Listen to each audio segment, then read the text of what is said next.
timers. So we definitely have our work cut out for us, especially on the defensive side. I mean, they're really good at what they do, and we got to find a way to buck up a little bit, play strong, especially in the run defense, and try to make a couple plays in the passing game. And at the Ryder Cup, Phil Mickelson was benched for the morning better ball matches, and he had to watch as European team held on to its big lead in day 2. This is a twisting beauty from Sergio. Debut, home opener. You know it's on. Watch us swarm. Watch us swarm. And for Mike McKenzie, it is his debut, although you didn't know it was going to happen. He ended his holdout of nearly 5 months this week. Worked out for 3 days. Darren Sharper said maybe he shouldn't get into play because he hasn't had much contact, but he's active for the game, not starting. And we'll see how much he does play. The Packers have won the toss. They'll get the ball first. Paul Edinger will kick off. You saw Ahmad Carroll, the rookie from the University of Arkansas, who is back along with the veteran Robert Ferguson. So Lovie Smith wanted the Packers, and now he has them. And the game is underway. It's fielded on the 10-yard line by Robert Ferguson, and Ferguson straight ahead. A good return out to the 33-yard line.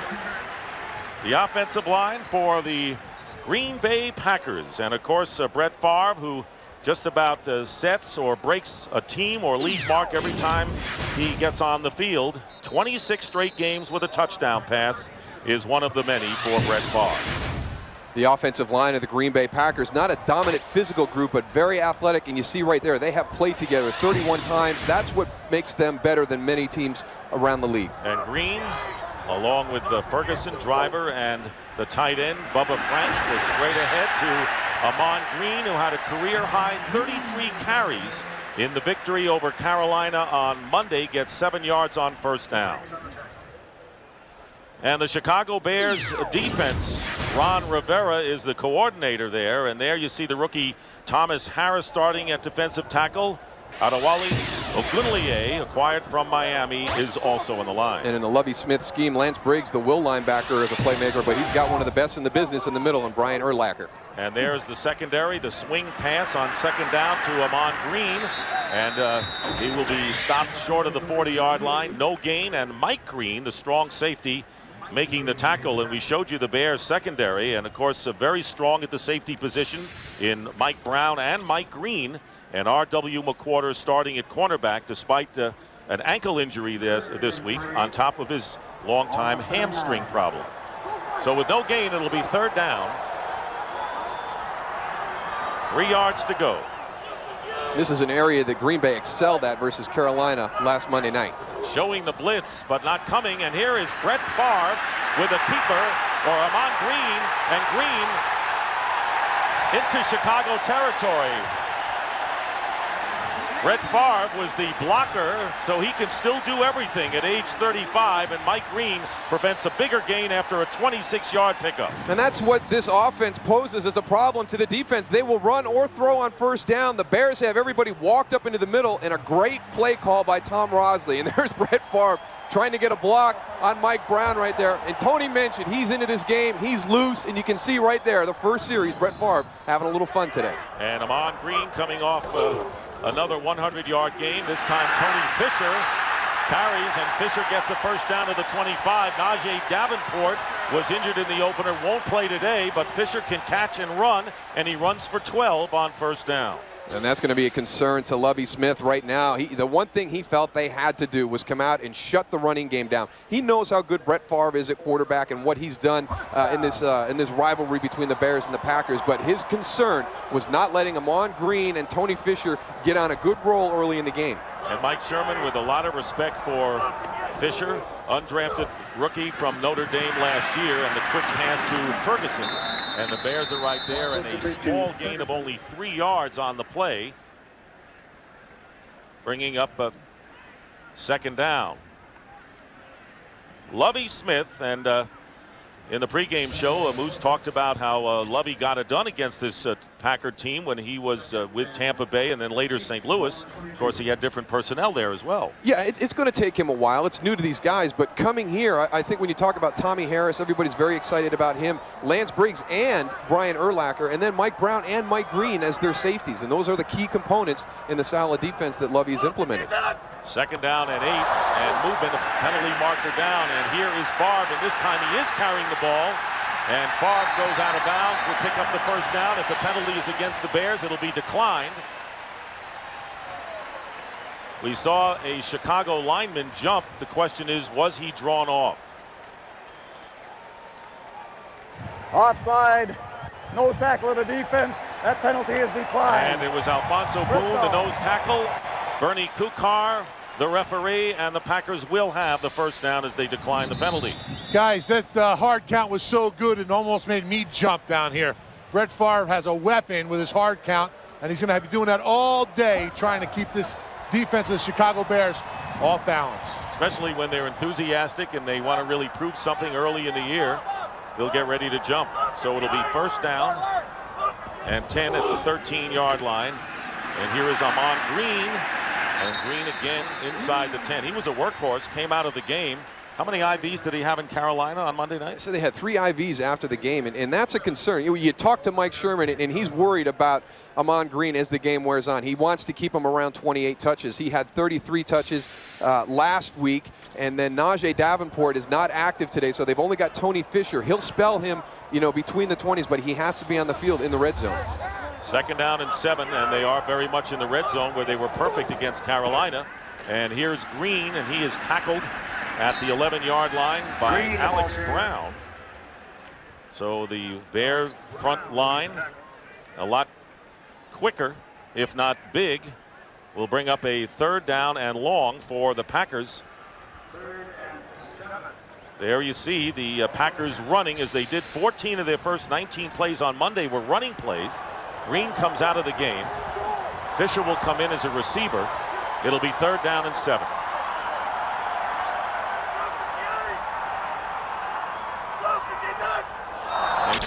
Obvious.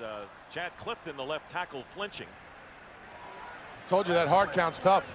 Both ways. Right. It giveth and taketh away, Goose.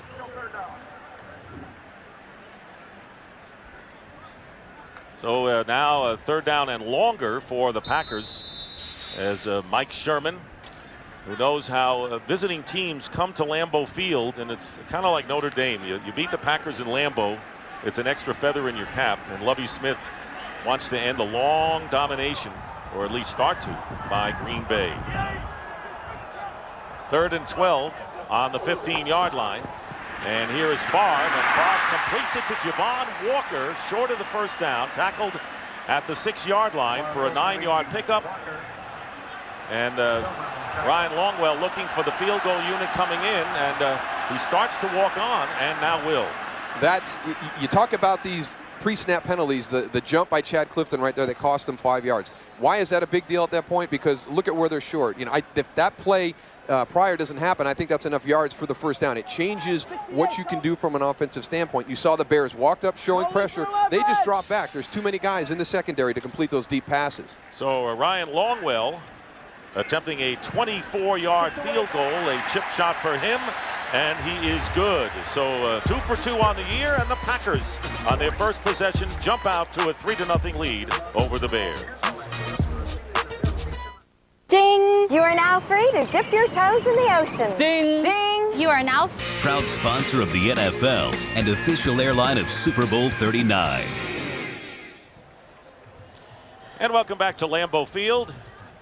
And the Green Bay Packers jumping on the Bears, taking a 3-0 lead on a Ryan Longwell field goal, as the Packers stymied by that false start, as Moose pointed out. And going back to what Lovie Smith said, he said the defense is going to have to carry this team early on. I'm very curious to see how the Bears respond on offense. Darryl Jones will be returning the kickoff. Longwell. And it's Jones on the 4. Jones running into a crowd and tackled at the 26. Jones expected to see more action as a wide receiver this week. 21-yard return, as Rex Grossman will bring out the offensive core when we come back. Bud Light. Offense on the field, and a glorious day. Rex Grossman making his 5th NFL start, and Lovie Smith doesn't want him to have to win a game on his own, but he was in that position last week. and threw an interception. There's the offensive line, a good run blocking line. David Terrell, a big breakout game last week at the wide receiver spot. First down at the 26 for Rex Grossman. And they send the tight end Desmond Clark in motion. And on the pass caught by Dustin Lyman, the second tight end in the opening lineup, picking up 6 yards on first down. The linebacker Niall Diggs making the tackle. Defensively for the Packers with Bob Slowick, the new coordinator, and they're doing all kinds of things. Nick Barnett, the middle linebacker. Brian Urlacher, a big fan of his style of play. Another converted safety down in the middle. And in the secondary, Mark Roman, a big pickup from Cincinnati at strong safety. Michael Hawthorne, a good game. Remember, he playing for Mike McKenzie, who is active today. Plenty of protection for Grossman, and the pass caught by Desmond Clark, the tight end, had beaten the linebacker downfield, and a big gain for the Bears, 31 yards into Packer territory. Good job picking up the blitz on the edge. Thomas Jones, number 20. Watch, here comes Darren Sharper right there, chops him down. That gives Rex Grossman plenty of time. Nice touch over the top of Michael Hawthorne. Desmond Clark, a vertical threat from the tight end position in this scheme that Terry Shea has, and it's going to be important. Thomas Jones and Desmond Clark have to be playmakers in the offense. There again, you see Thomas Jones. Good job of getting that shoulder through Darren Sharper's thigh. Gets him down, gets his hands out of the way.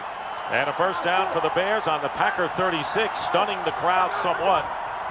Thomas Jones, the running back in motion, the empty backfield and the pass, and it's intended for Jones, incomplete, and it'll be second down. Last week, Bear tight ends caught only one pass between them, and already they have caught two. And remember, Tony Gonzalez, big man in Kansas City, Terry Shea using the KC offense now. Yeah, well, you heard the guys in the pregame show talk about the fact that Kansas City didn't have a dominant wide receiver on the outside, so they utilized Priest Holmes and Tony Gonzalez at the tight end and running back position, and that's why Thomas Jones and all those guys, Desmond Clark, Justin Lyman, they're going to have to be playmakers at their spots. Second down and 10, and the first running play, and down he goes as Thomas Jones hit by Niall Diggs. And Jones never had a chance. A loss of one on the play and a big hit by Diggs. Niall Diggs does a good job coming underneath. He just beats the blocks, comes back inside, and you see him get right into the hole. There's Niall Diggs right there. You see the little cross done on the outside. Missed block by number 74, Reuben Brown, turning up into the hole. He got there so quick you didn't see him. And Mike McKenzie has come in early on the first series, and the crowd mixed reaction for McKenzie. Third down and 11, so the holdout with 3 days of practices in there, and the quick toss nearly picked off and is on the deflection.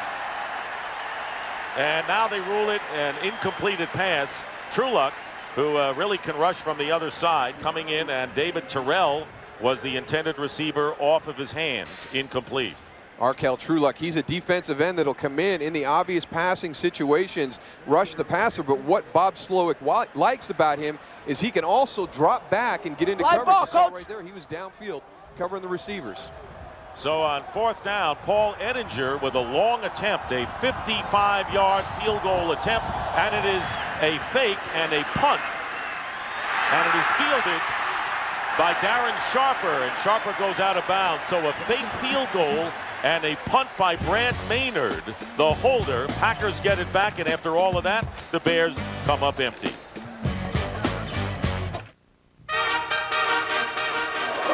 Something must have come up. It's a 55-yard field goal. You're looking for something to key about a fake. He pulls out, drops back, and that gives him the ability to field this ball. There's Mike Gandy right there. He feels that on the 12-yard line, brings it back up to the 23. If that hits and rolls, that could get down inside the 5-yard line. So a potential change of almost 20 yards in field position by a heads-up play by Darren Sharper. First down on the 23-yard line, and the pitch to Amon Green outside. Green has running room. He stopped, and the Bears defense stopped, and he winds up with 14 yards. This guy is a machine, and the Packers picking up where they left off, keeping the ball on the ground effectively. You talk about the fact that they can run the ball or pass the ball, but they can run the ball between the tackles, counter plays, and things like that. Now they get on the perimeter right away. Watch number 22, Nick Lucci, your fullback. Watch him seal the outside. He gets on the outside, and it just disappears. There is nobody out there. He gets to the outside, and Amon Green, when he turns the corner, there is not a Bear defender on the perimeter. It looked like Brian Urlacher underestimated his speed also, Moose. he was underneath the play on that last one. Tony Fisher, and moving the defense several yards, picking up 6 yards on the play with Ogunleye making the tackle. And right now for a game break, let's return to James Brown in Los Angeles. Hey, Dick, a first for Mark Brunell, capitalizing on a 10-play, 53-yard drive. Naked boot, first touchdown pass as the Redskin. That to Chris Cooley. Skins up by 7. And take a look at what happens. I guess we don't have enough time. Let's take it back. There it is. Michael Vick says he can't dance. That's what he told Terry. He danced nicely there with that pass to Justin Griffith. Falcons up 7-0 as well. Hey, Dick, as you well know, you got to adjust and dance live. Back to you. You're absolutely right, JB. But on the field, the nose tackle, Alfonso Boone, is shaken up for the Bears. And we will take a timeout right now. Packers 3-0. Dominating even more at this point.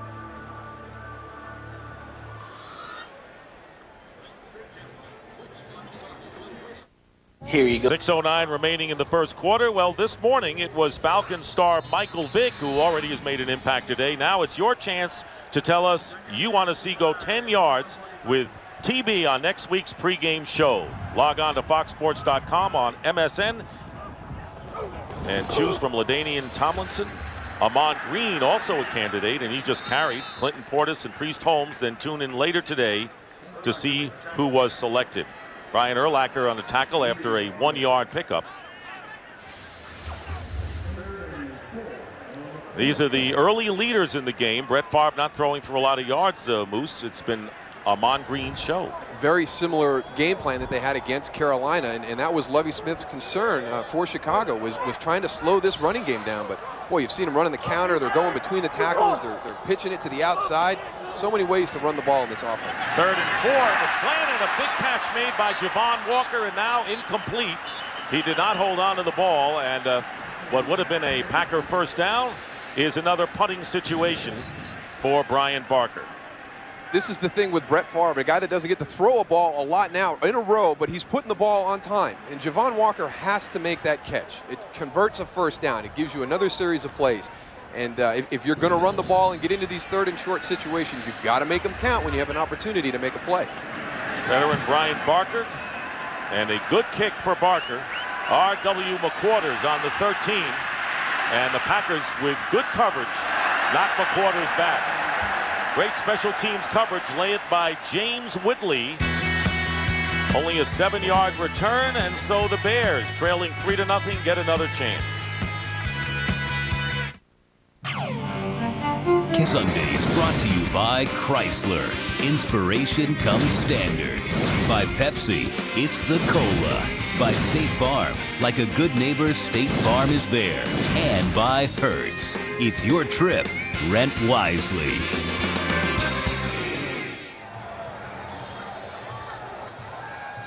Here at Lambeau Field, Dick Stockton along with Darryl Johnston and Tony Siragusa.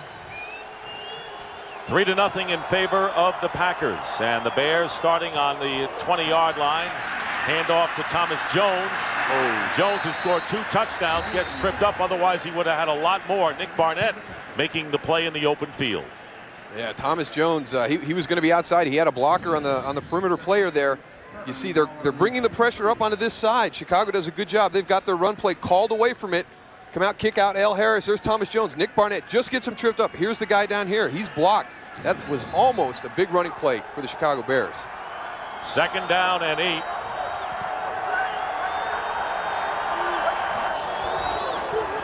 And play action for Rex Grossman. He'll never get it off. And he was down before he got rid of the ball. Niall Diggs off to a big start today for the Green Bay Packers, and a loss of 7. And it'll be 3rd and long. The linebackers continuing to make plays. Here's Niall Diggs right here. It's kind of easy to see right there. Reuben Brown stays on the down guy too long, number 74. He's being a good teammate and helping out. But he's got to bounce back outside once he sees Niall Diggs coming on the blitz. 3rd down and 15.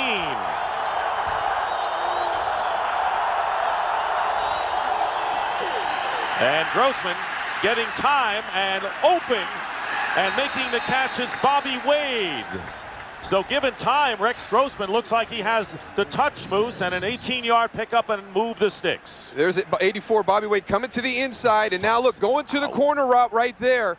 There's something that they must have seen on film, because that's a second big play on a corner route, and there's protection again. Everybody that's coming is blocked up, and that is a good job for an offensive group, the coordination between backs, running backs, and tight end in a new system against a pressure-oriented defense. First down on the 33. And an open hole for Thomas Jones, and Jones bullying his way to the 45, gaining 13 yards. Thomas Jones, with his third team in his 5-year career, was with Tampa Bay last year. Began his career with the Arizona Cardinals, and Mark Roman finally bringing him down. And this is what you do when you get that pressure. Everybody's moving up here. Now, they're all going to get on the same plane. And if you can find a way to split that gap, there's nobody. There's that gap right there that the offensive line has created with everybody getting on the same plane. Lovie Smith, he knows offensively in the running game they have to take advantage of this pressure, break some seams and get some big chunks. First down on the 45 and play action, and the play is blown dead. And right before, a timeout was called by David Terrell. So Terrell called a timeout just before the snap. And Lovie Jones may want to know what that was all about.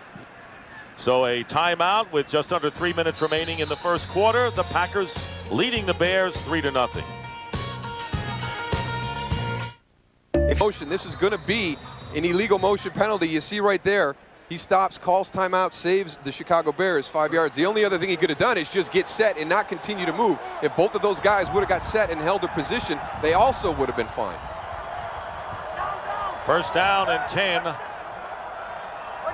Bears on their 46-yard line and rolling out and completing the pass to a wide open Justin Lyman. The tight ends playing a big role in this first quarter, Moose. On offense for the Bears, an 8-yard pickup with Darren Sharper making the tackle as the Bears once again move into Packer territory and are 2 yards shy of the first. Well, misdirection is another good way to get some good offensive yardage when you play a team that has so much pressure like the Packers. And they don't just pressure on third down. The one thing Mike Sherman wanted was more pressure on first and second down. Right there, they get flow moving one direction, boot out the other way, and there goes the tight end into the flat, wide open. Second down and 2 on the 46 of the Packers. Here comes the blitz up the middle, and Grossman backing up and completing the pass to Bobby Wade, his second catch of the game, and Wade is knocked out of bounds at the 27 by Michael Hawthorne. So all the tricks and all the moves are paying off for the Bears right now. You see all the flow goes to the left. There goes Rex Grossman back to the right. What a nice job of delivering the ball, because he's got big defensive linemen in his face. Bobby Wade downfield. You got to get that ball tucked away. Aaron Campman hustling all the way downfield. But it looks as though the Bears have found what they want to do in the passing game. If they're going to drop back into the pocket, they're going to look for that corner route. Otherwise, they're running some misdirections and moving the pocket with Rex Grossman. 19-yard pickup, and it may not always be David Terrell as the chief receiver. They got a lot of guys to go to. First down for the Bears. Thomas Jones thrown for a loss. Niall Diggs, who's having a sensational first quarter for the Packers, knocks Jones back in a loss of 2 on the play. You talk about a blitzing defense, and a lot of people think it's only in the passing game, but when you've got all these guys moving around and you can't really figure out where they're going to be, here comes pressure off the slot with Michael Hawthorne. There's Niall Diggs again from the linebacker position, feeling his way through. It just disrupts what you're trying to do, blocking the run game for the offensive lineman. Second down and 12. Back to the 29-yard line. They show blitz again. Picked up, and Grossman's pass, and it's intercepted. Darren Sharper, with no Bear receiver in the neighborhood, picks it off inside the 5. Going to the well one too many times right there. Terry Shea, offensive coordinator for the Bears.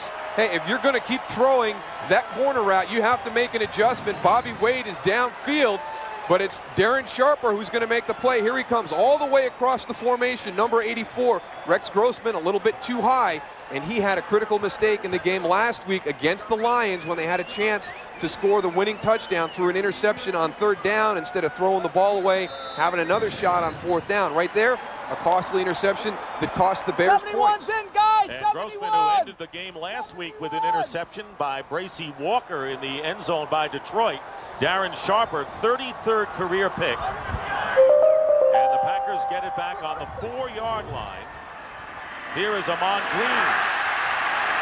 Tell you, there's no backing in the Packers when you have an Ahman Green. He gets 8 up the middle with Mike Green and Joe Odom bringing him down. He gets the ugly yards, too. He'll have a run that doesn't look like it went for anything.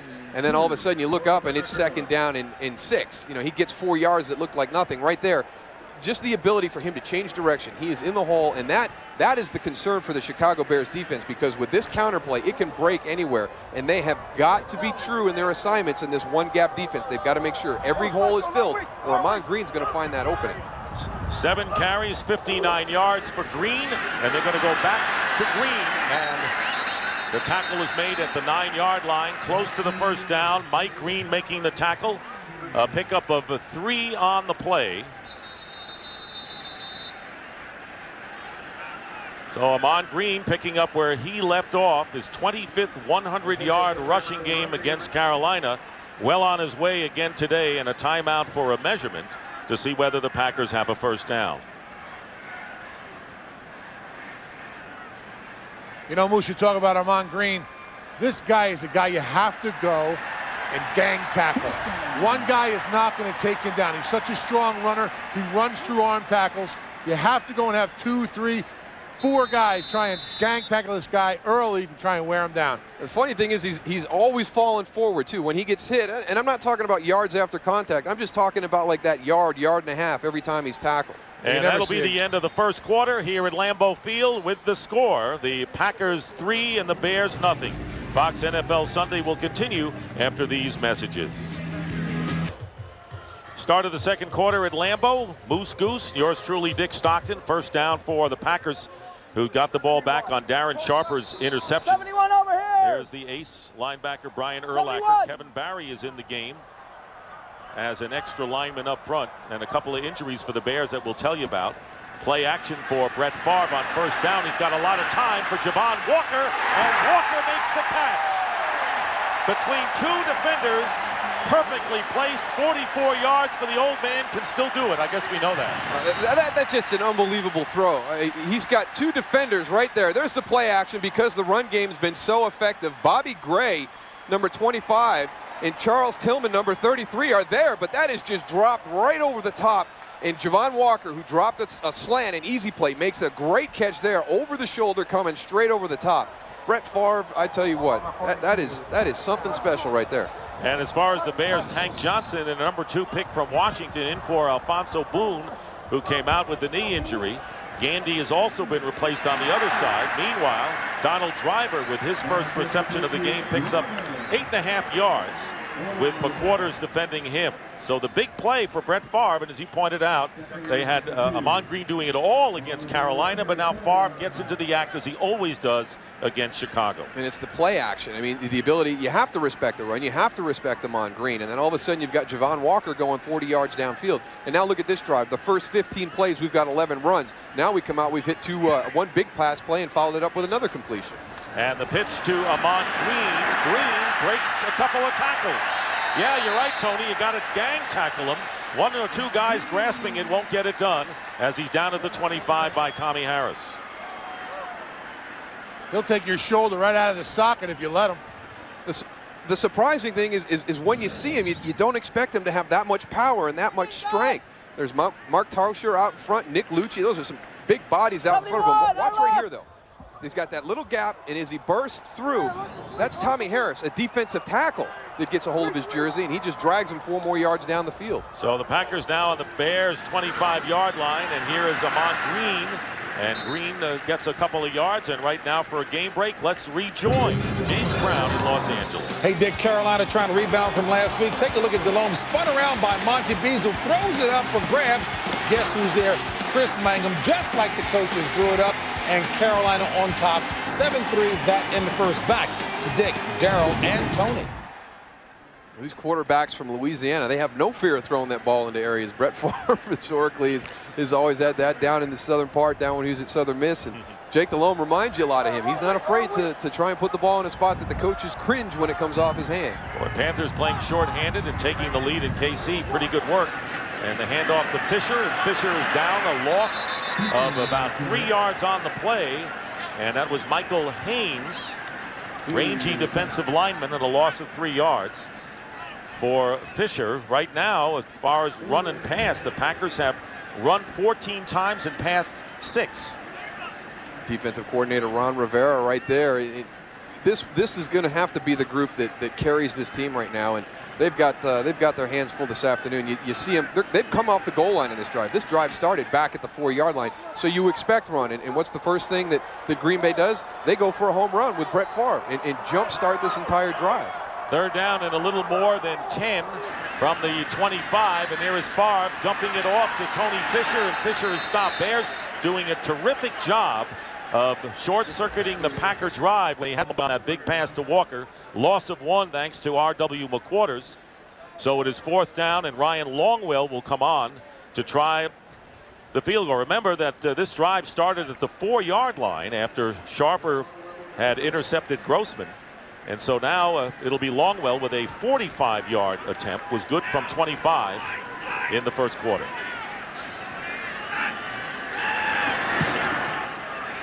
And this is going to be close. No, it hit the upright and bounced onto the field. You could see he was pushing it a bit, and it managed to hit the upright. So the field goal no good. Bears get A's on the defensive end. Packers 168th meeting, if you count the Chicago Staleys. That was the Bears' name back in 1921. 1st down. Up the middle is Thomas Jones. Jones with a great burst of running, but Moose, he's getting an opening off the left side. Picks up 19. They're doing what they had to do. Here comes the blitz again. You're going to see him kind of cross in the middle. There goes Niall Diggs to the left, and here comes Hannibal Navy's Nick Barnett right here. He gets caught up in the wash. That ball is going to break all the way back that way. He can't get back into that void, and that's what they're going to have to do when these guys are putting all this pressure up front, getting on that same plane. They've got to break some big runs, and they are very excited about Thomas Jones. This could be, you know, sometimes a change of scenery is what a guy needs, and I really think that that's going to be the case for Thomas Jones in Chicago. 3rd time may be a charm for him. You're right. Had a career-high 2 touchdowns last week. 1st down into Detroit, and a good catch made by Brian Johnson, the fullback, who was acquired by trade from the Washington Redskins, and the Bears, lo and behold, get another 1st down, 14-yard pickup. This is a different Chicago Bear defense than what we've seen, isn't it? Well, you know, offensively, they're going to try and get down the field vertically. It's not going to be that controlled passing game we saw with John Shoup. We've already seen evidence of that to this point, some deep corner routes, but, you know, they'll come back and hit the little flat route to the fullback. There's a lot of different things they're doing. And let me tell you, I played in a system similar to what they're implementing here. It is very effective when all these guys find out how exactly they fit into it. 3 wide receivers at the top of the picture, but Thomas Jones gets the call, and a good tackle made by Nick Barnett. And Jones held to a 1-yard gain. Right now, for a game break, let's go back to Los Angeles and James Brown. Jamie. All right, take a look at this. Hey, Dick, this looks like the old Kurt Warner play action. Look at this laser here. 38-yard pass to Tim Carter. That in the Meadowlands knocks it up with the Redskins at 7. Michael Vick's exciting 14-yard run sets up this 2-yard touchdown run by Warren Dunn. 14-0 Atlanta back to Dick Stockton. Atlanta continues to roll, JB, and on 2nd down, the end around to Bobby Wade, and Wade being chased by the cornerback Al Harris going out of bounds, but the Bears pick up another 1st down. Moose, this is a very entertaining Chicago offense compared to recent years. Razzle and dazzle, to say the least. Well, especially when you're playing against the pressures as much as Green Bay does. You know, there were some estimates that they played in the plays against Carolina last week, and if you're going to be that aggressive on 1st and 2nd down, then you're also going to be able to do things like that with reverse. Get people moving, get them flowing, and then all of a sudden you change direction. Terry Shea, very successful as the quarterback's coach in Kansas City. They rolled up a lot of points. 1st down and 10 on the 18-yard line. And here is Jones with the carry, picks up a couple of yards on 1st down. Chicago's just got, go ahead, Tony. Yeah, no, I was just saying the defensive line is doing a not that great of a job. There's some gaping holes in the middle, and what happens is all these secondary guys and linebackers start feeling that they have to help the guys out in the middle where the holes are. They start worrying about stop worrying about their own responsibility. And that's why you're seeing so many good runs up the middle and on the edge. All right, Tony, there you see the red zone story last week for the Bears. By the way, Mike McKenzie is in for Hawthorne at cornerback. He was the starter in that position. 2nd down and 8. Thomas Jones going in motion. Empty backfield, and the pass is overthrown, looking for Bobby Wade. Cullen Jenkins did a great job on that play, swimming the guy on the cross side, getting his hands up. Rex couldn't see over him and just threw that ball right out where no one was. There's Cullen Jenkins right there in the middle. You see the quick swim right there. Gets in, gets that hand up like Tony said. He's got to put a little bit more loft on it, and then all of a sudden it's over the head of the receiver in the flat. And it's 76 degrees. It is warm enough for a quick swim today. Early in the year in Green Bay. You wouldn't expect to be able to swim in middle of September down in Green Bay. Better than ice fishing. Right. 3rd and 8 out of the shotgun, something you didn't see in the last regime. 3rd down and 8, and Grossman getting time, and the flag is down, trying to go to Bobby Wade on and out, but a penalty marker down in the defensive backfield. Could be our rule emphasis on illegal contact by the defense, and this can happen away from the ball. Illegal contact, 21 defense.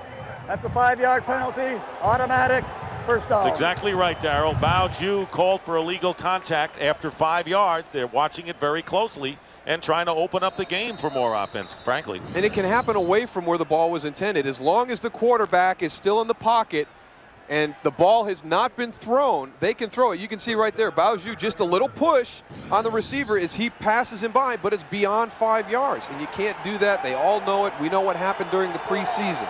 Justin Gage was the receiver, and now Thomas Jones started out as a wide receiver coming in the backfield, and here is Grossman. Grossman completes it to the fullback, and he gets in for the touchdown. Brian Johnson with his 2nd catch on the drive, and the Bears have taken a 6-3 lead. An 11-yard touchdown pass for Grossman. I tell you, this is such a good design play. All the receivers clear right there. There goes Brian Johnson, but look at everybody run with Thomas Jones. Thomas Jones runs on a flat route. You see him, he's going to come across. He's on the motion. Here he goes. Now watch everybody run this way with him when he comes out. And there goes Brian Johnson right in. You got 3 Packer defenders who chased him into the flat area.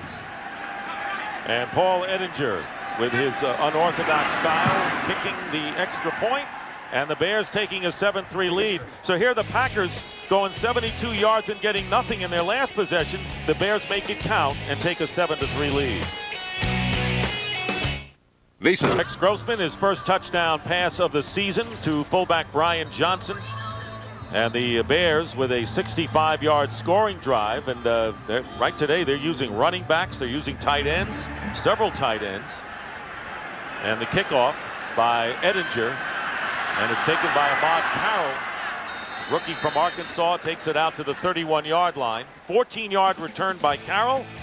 Brett Favre always seems to have an answer when people score on the Packers. We'll see. If a lunar rover can get out of a ditch on the moon, EMC, we are professional grade.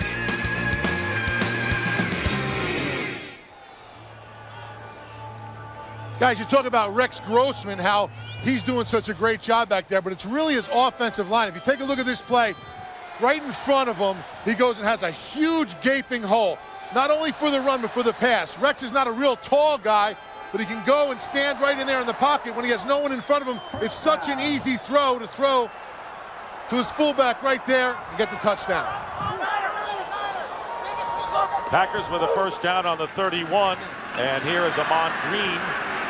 And Green with picking up 7 or 8 on first down. Seems automatic for Ahman Green, who has now gained 80 yards in 11 carries. Lance Briggs, the linebacker, making the stop for Chicago. It's strange. I mean, it doesn't look like anything special. You get up, you turn around, you're walking back to the huddle, you glance up at the board, and you're in great position. It's 2nd and 3. I mean, it's just amazing. Nothing glamorous, but just great hard-nosed running the football. And it's perfect for Brett Favre, who he can pass or run. This time the call run, and the Bears are there to snuff it out. Brian Urlacher seeking out Green, and a no gain on the play.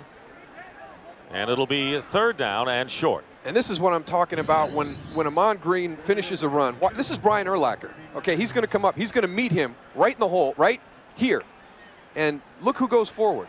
Ahman Green. He's sneaky strong. I mean, you're talking, look at that. That is perfect form by Brian Urlacher. He can't do it much better, but he is so strong in his hips. He just lunges forward and gets that extra 1.5 yards. 3rd down and 2, 4 wide receivers. There's that hard count, but the Bears got back. Short drop, and the pass to the out, caught by Robert Ferguson. 1st down at the 45, and for another game break, again, here's James Brown in Los Angeles. Hey, Dick, it was a pass interference call on Carolina that gave Kansas City the ball at the 1, making it way too easy for Priest Holmes with his 4th touchdown of the season, and Kansas City up by 3 in the 2nd. Back to Dick Stockton.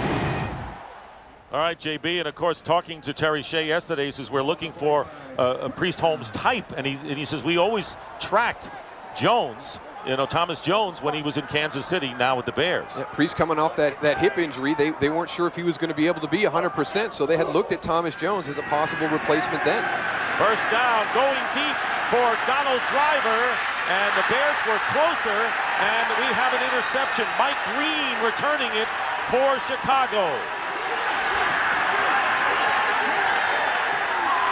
And Mike Green with the interception, and the Bear bench seeing the defense playing big here, throwing it up for grabs, it seemed. Favre going for Driver. He's trying to make a big play all the way downfield for Driver, but Mike Green knows it. He gets back, makes a heck of a catch for the interception.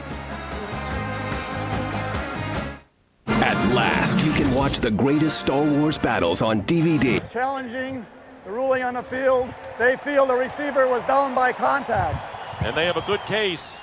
They waited a long time before throwing it. There goes Mike Green. He extends right there to make the catch, maintains possession all the way through. That's just a great job on the catch. And then Donald Driver, as he goes over the top, makes contact with Mike Green. Now, during the break, we're going to look right here. There's the contact, and he doesn't have to down him. He just got to make contact with him. Now, during the break, the fans, everybody in the stadium is waiting for the replay, but they went to a thing where we got updates from around the league, and everybody is waiting and waiting and waiting, and all we got was highlights from Atlanta. And it's like going to JB. Yeah, we got a game break from and they never got a chance to see it until right before they came out. They finally ran the replay, and then they were able to get the flag out before everything started. But that was, you can see everybody in this crowd. It's like, please, somebody put the replay up, because I think that guy was down by contact. And what a difference it is for Mike Sherman's Packers. Down by contact at the 4 versus a 39-yard return, and the Bears get good field position. And I don't know what Mike Sherman is shaking his head about. It could be a lot of things at this point with his team down 7-3 to the Bears. But Bernie Kukar looking at the replay, he will make the decision. And, the new rule is if you are successful on the first 2 challenges, you will get a 3rd challenge, provided you still have a timeout remaining. And I think the coaches are going to become more conservative with their challenges because of that. If you can go 2 for 2, and we saw it in our game last week against Philadelphia, by not challenging a play that Terrell Owens said he had caught, Andy Reid kind of gave him a little wink and said, yeah, whatever. And then he held that second one, used it later in the game, and was successful. So he got another one, and that 3rd one that he used was able to negate a fumble that they had called, which could have been a big momentum changer. And I said this was a non-call as far as down by contact. They called the fact that it was still a free play for Green to get up and run.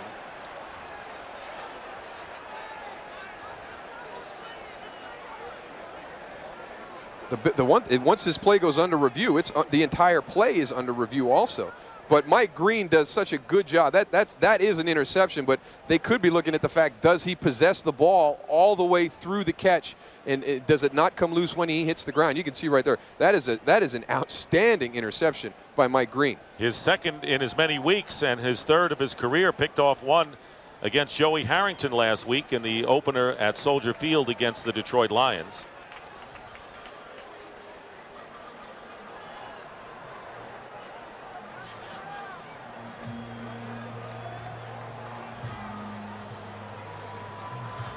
And here comes Bernie Kukar. After reviewing the play, the interceptor was down by contact at the 6-yard line. Please, timer, put 5:45 on the clock. There is no charge time in Green Bay. So it was the 6, and that makes a huge difference, as the Bears now will be backed up on their own 6-yard line. Nonetheless, Brett Favre throwing his first interception of the season, and the Bears leading 7-3 with 5:45 to go in the second half. That effectively becomes a punt. With that ruling right there, that's what makes that such a huge challenge by Mike Sherman. I mean, your first and 10 at the 45 or first and 10 at the 6, that just becomes a well-executed punt by the Green Bay Packers. As long as Driver got a piece of them. Exactly. First and 10 at the 6-yard line, and Jones tripped up at the line of scrimmage, maybe gets a yard, and Niall Diggs once again, 1-yard pickup for Jones. Brian Johnson's got to keep his head up, because you can see the blitz coming off the edge. He's got to be aware of it. Here comes the blitz off the edge here. Brian Johnson has got to see that in his stance, feel that in his stance. As he goes out to make his block, he loses the upfield leverage on him, and Al Harris is almost able to come in and make the tackle, but he forces the play. Second down and 9, 2 tight ends, play action, Grossman in his end zone, and the pass nearly intercepted, nearly picked off, intended for Desmond Clark, and Al Harris was in front of Clark and very nearly had the pick. I really feel that this Green Bay Packer defense needs to kind of back off a little bit on their pressure right now. It looks as though Chicago is one step ahead of them. They found some areas with moving the pocket, running some bootlegs. Their protection has been very sound. They have made some big plays. If I was Bob Slowick, I'd back off a little bit down here, bait him into it, walk everybody up, and then back out, see if you can get some miscommunication and get a free pick that way. Third down and 9. At worst, the Packers looking for good field position if Grossman doesn't get the first down. And his pass downfield, incomplete. Going after it was Darryl Jones, and Mike McKenzie getting a hand on it and paying early dividends in his return to a Packer uniform. Fourth down, and the punter, Brad Maynard, will have to kick from the end zone. Darryl Jones does a nice job at the end of that play, though, becoming the defender in that situation, because that's a little bit overthrown. Mike McKenzie's in good position for that pick, and he goes up and bats it away. You know, Moose, you talk about pressure. The one thing the Green Bay defense has to do is get pressure in base defense. They can't rely on stunts and blitzes just to get pressure. They have to get it. And that's exactly right, as the line drive kick fielded by Antonio Chapman. Chapman with a head of steam getting down to the 40-yard line. Good return for the low line drive kick. It did go 52 yards, but a 19-yard return by Chapman. And the Packers in business. But Tony, your point is absolutely right. In fact, Darryl was talking about too many blitzes. You find openings, and the Bears were taking advantage. You've got to be able to generate pressure with your front four. The point that Tony's trying to make, you can't rely on sending 7 and 8 guys to get the quarterback unnerved in the pocket. Next week, it's a Fox NFL Sunday doubleheader. It all begins with America's #1 pregame show, and then Donovan McNabb and the Eagles take on the Detroit Lions, and then the big matchup, Favre and Manning, as these Packers take on the Colts. Rolling out on the fake, and the shovel pass to William Henderson, and the Bears finally bring down the Packer fullback Henderson inside the 30, but not before he picks up 13 yards, Odom downfield, and always when you're looking everywhere else, William Henderson comes up with a big play. Yeah, he was supposed to have been replaced in the lineup by Nick Lucci for the last couple of years, but he just keeps on doing his thing. And I tell you what, he does not get enough credit. It's tough in the NFC now. You've got some good fullbacks with Fred Beasley in San Francisco and Corey Schlesinger up in Detroit. William Henderson has been very, very good for a long time for the Packs. First down on the 28 of the Bears. And here's Green. Green getting inside the 25. And Mike Brown and Mike Green after a 4-yard pickup. And when you hear in the background the Bears yelling 71, that is for Kevin Barry, the defensive tackle who goes in as a tight end. They call it the U71 formation for protection or as an eligible receiver. And they have thrown some passes off of that personnel group. But, you know, haven't gotten Kevin Barry down the field yet to catch a pass, but they have thrown it out of that situation. You know, he's probably going to Tom Rosley saying, hey, when we get down in that red zone, we got to come up with something where Brett boots out and throws it to me in the end zone. This is a simple handoff to Amon Green, who will be 2 yards or so short of the first down. We have under 3.5 minutes to go in the second quarter. Brett Favre, very accurate, 8 for 10. The one interception, as you pointed out, did not hurt the Packers. In all intents and purposes, a punting situation. But you have to say the Bears have done a solid job, and they've done a solid job in the red zone defensively. They really have. They have. The Pack has gotten down here a couple of times, but only 3 points to show for it right now. 3rd and 2. Here is Green.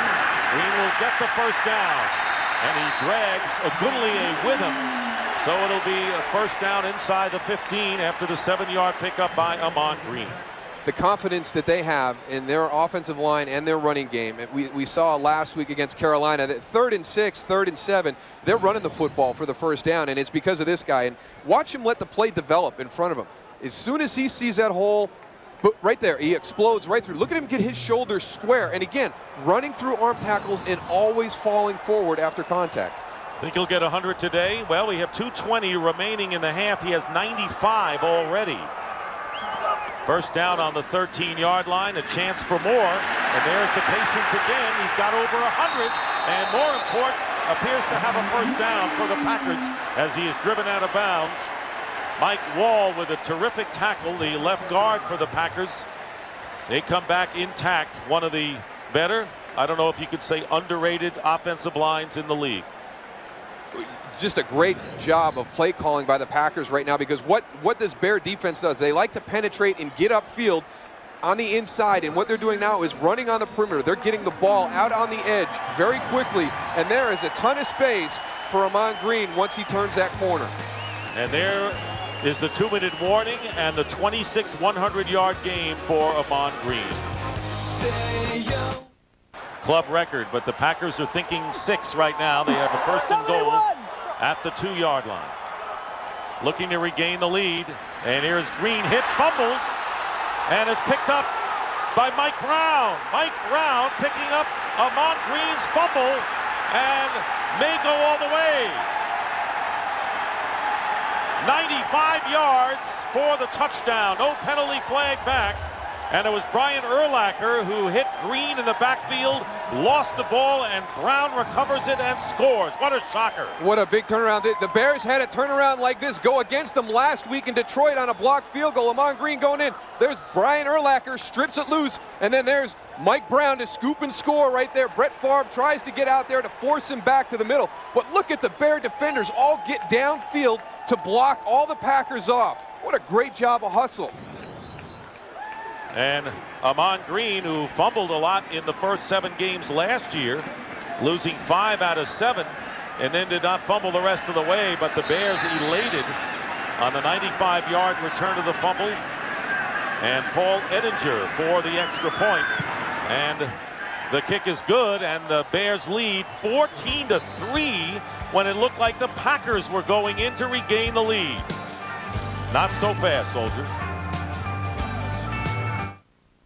Defense being downhill, and here he comes down the hill. Ahman Green's got it on the inside arm, likes to carry it in that left arm, and it gets knocked out right there. There's Mike Brown to scoop it up and take it back for 7. Now last week against Detroit, the blocked field goal, they lose a big swing. You know, I don't know what will happen in this game. Packers are very strong, and they always come back there at home in the second half, but I have to tell you, I'm impressed with the Chicago Bears, the way initially they held, allowing just the field goal the first time for Longwell, the way they have moved the ball offensively, and now on defense making the big play. There's no reason for them to come up here and play this well at Lambeau Field today, because last week Detroit comes down to Chicago with the longest losing streak on the road in the NFL and beats the Bears. And they come up here and have struggled, I mean, mightily for the last 15 years and are just playing outstanding right now.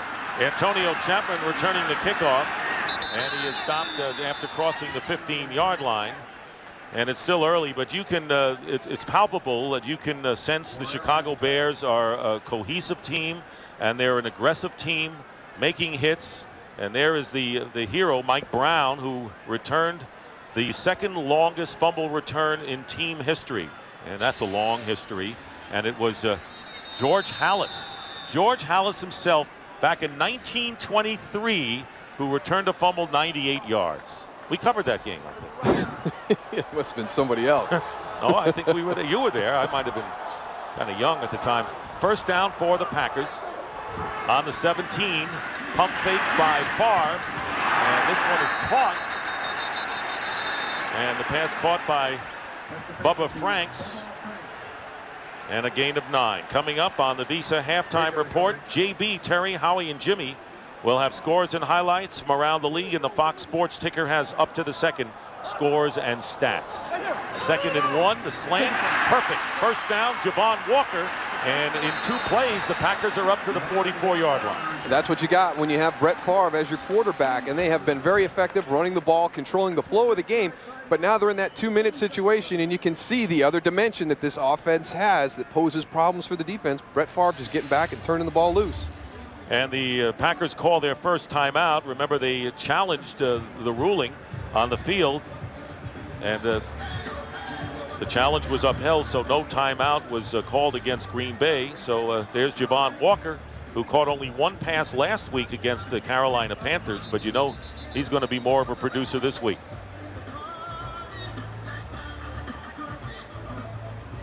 Well, this week on the Fox Saturday Baseball Game of the Week, 2 teams fight for position in the race for the National League wild card as the Cubs take on the Mets, or the Astros battle the Brewers, or the National League West leading Dodgers take on the rival Giants, who right now are climbing up 2.5 behind the Dodgers. Coverage begins 1 Eastern and Pacific next week. 1st and 10 at the 44, and the quick toss up the middle, and the deflected incomplete off the head of Donald Driver, and it stops the clock at 1:06, bringing up 2nd and 10. The Bears bringing a little bit of their pressure now, bringing it on the left side, and Donald Driver doesn't get his head turned around quick enough, picks it up late. You see it bounce off right there. Mike Brown almost just a step away from having another touchdown because there was nobody in front of him. That ball deflected into the empty part of the field. Bears in front 14-3, and the Packers want to get some points before intermission. 2nd down and 10. They spread it out with 3 wide receivers. Tony Fisher is in the backfield. Favre drilling it, tipped, nearly intercepted again. That was Lance Briggs, the linebacker, trying to anticipate, got in front of Javon Walker, and he very nearly had an interception. Oh, you talk a lot about Brian Urlacher in this defense, but the will linebacker is also a playmaker, and that's Lance Briggs right here. You're going to see him. He's played against the Packers enough. He knows some of these routes, and you see right there, what a great jump on the ball. Reading the eyes of the quarterback, almost comes down with an interception. So it's a little nerve-wracking time for the Packers in this first half. Brett Favre and a team that normally scores a lot of points, facing 3rd down, and the pass broken up. Great play, Donald Driver hit by Mike Green, who does a big job. So Green, who has an interception today, I tell you, those safeties playing big for the Bears. Well, that's 3 consecutive plays. There's Mike Green right there. He's actually coming out of that mix. He was down in the box as that 8th man that this defense likes to use, but he releases out, gets into the throwing lane. That was 3 very close calls for the Green Bay Packers on interceptions. Moose, I've never heard Lambeau Field as quiet as I hear it round. Brian Barker will kick for the 2nd time. R.W. McQuarters will let it bounce. Oh, what a great play. And let's see if they rule it. Oh, he ruled his foot down on the line. Yes, touchback. Ahmad Carroll trying to save it, but the official was right there, and Carroll's foot apparently on the line, and it goes as a touchback. Ruling on the field is a touchback. Yeah, he's on the line right there. You saw his foot just as he leapt up. What great timing, though. Anticipation. Great effort by Ahmad Carroll right there. He sees the ball bounce. He tries to gather his steps. He tries to break it down so he can get his foot down before stepping on the line. But you see right there, there's his foot. He is on the goal line, goes into the end zone. Pretty tough because you can't look down and you've got to go for the ball, and so you're just hoping you don't step on the line. So it's the Bears with 49 seconds to go, leading 14-3. Thomas Jones up the middle would have had more yards were it not for Nick Barnett and a pickup of 5. He might have had a lot more, but he was just a step away from splitting it right up the middle of the defense. I don't know what Green Bay did on that call, but they vacated the entire middle of the defense, and the Bears just slipped Thomas Jones right into the middle of that vacated spot. And the Packers call a timeout. Well, this is Sunday and it's game day, but, Tony Siragusa makes his travels before Sunday. The goose is loose. Let's see where he was in Green Bay this weekend.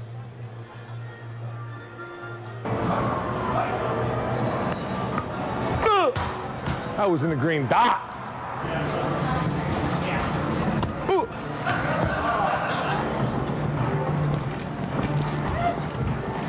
Ooh, stuck.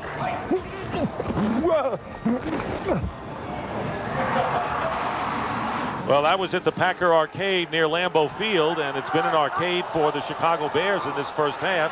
Handoff to Thomas Jones, gets tripped up, and you can see how close he was to the first down, picking up 4 yards. Once again, it's Barnett.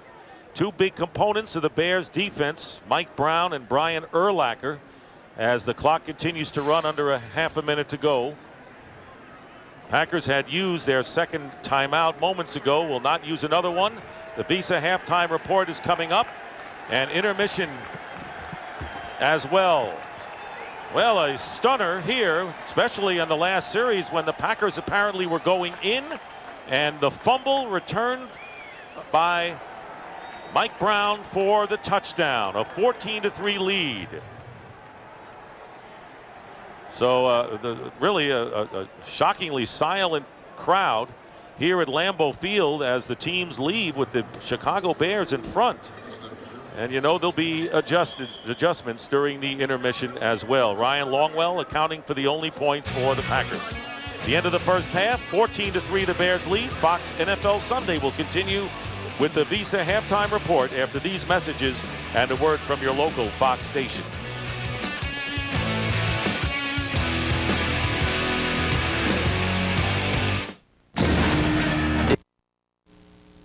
And keep in mind, he has yet to throw a touchdown pass against Chicago, has thrown at least one in all 24 games he's played, so that bears watching. Bears will get the ball first to start the second half. Ryan Longwell kicking it off to Darryl Jones at the goal line. Former New York Giant turns his back on the defense and then winds up with a few yards. Right now, let's take a look at the halftime statistics. Well, you can see right there the Bears, a team that struggled with both penalties and turnovers. They create 2 with their defense, but look what they're doing with the penalties. No penalties in the first half. Just a well-played, well-executed half by the Bears, both sides of the ball. And for the latest in fantasy stats, log on to foxsports.com. That's the fantasy update. Bears starting from the 21-yard line. And the fake end around, and Grossman gets hit, gets it off to Thomas Jones, and Jones trying to thread through the defense, and James Lee, the nose tackle, is starting in place of the injured Grady Jackson, and that was a big minus for the Packers coming into today, and a 7-yard pickup, and it looked like Lee got shaken up a bit. Yeah, he doesn't look 100% getting back to the defensive huddle, and they cannot afford to have James Lee go out because, as you mentioned, they're already thin there. Picking up 7 yards, second down and 3. Again, 2 tight ends line up for the Bears. Jones, short of the first down, as he is stopped at about the 30 by Lee, the nose tackle. So it'll be 3rd down and 1 for the Bears. Thomas Jones scoring 2 touchdowns last week and 67 yards rushing. So Jones is the #1 tailback. Anthony Thomas, who missed all of preseason with a torn oblique muscle, they can use him as a change of pace.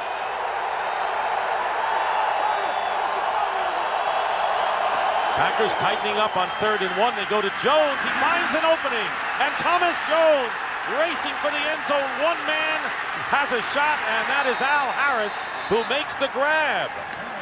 So on a 3rd and 1 and a tight formation, Thomas Jones bursts forward for 54 yards, and it's first down at the 16. Well, they've got everybody packed in the middle. Here's where do you see all the down blocks, the angles created? There's your key block right there on Nick Barnett. And again, we talked about Ahman Green's patience. Great patience by Thomas Jones right there. And then the hustle by Al Harris. He's on the opposite side of the field. Here comes 31. Look at him run him down from the other side of the field. Great hustle, Al Harris.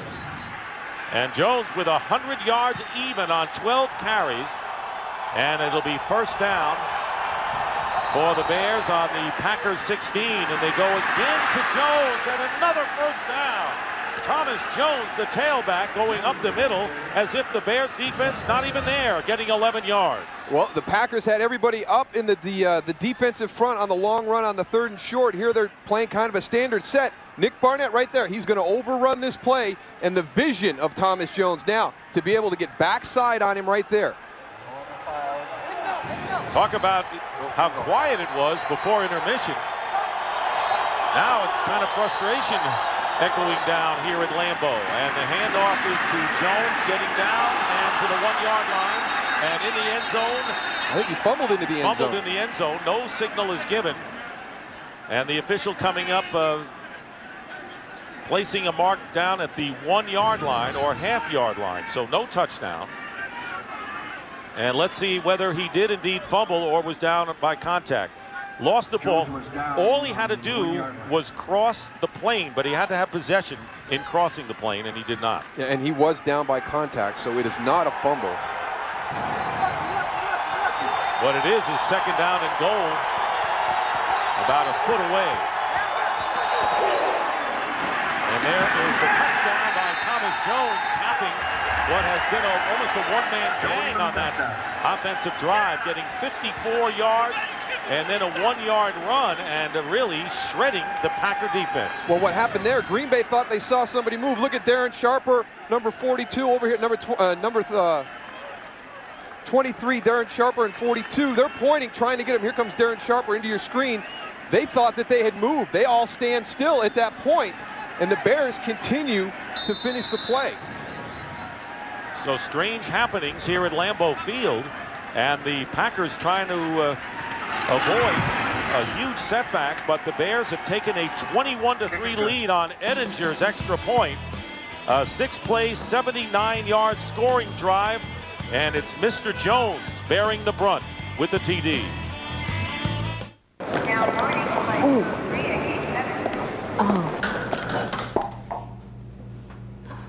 Any other use of this telecast or of any pictures, descriptions, or accounts of the game without the NFL's consent is prohibited.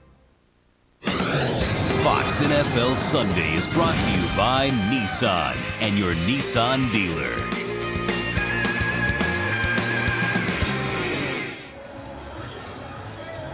And this crowd is stunned, and you have to be. And Thomas Jones, with his 4th career 100-yard rushing game, 2nd time against the Packers.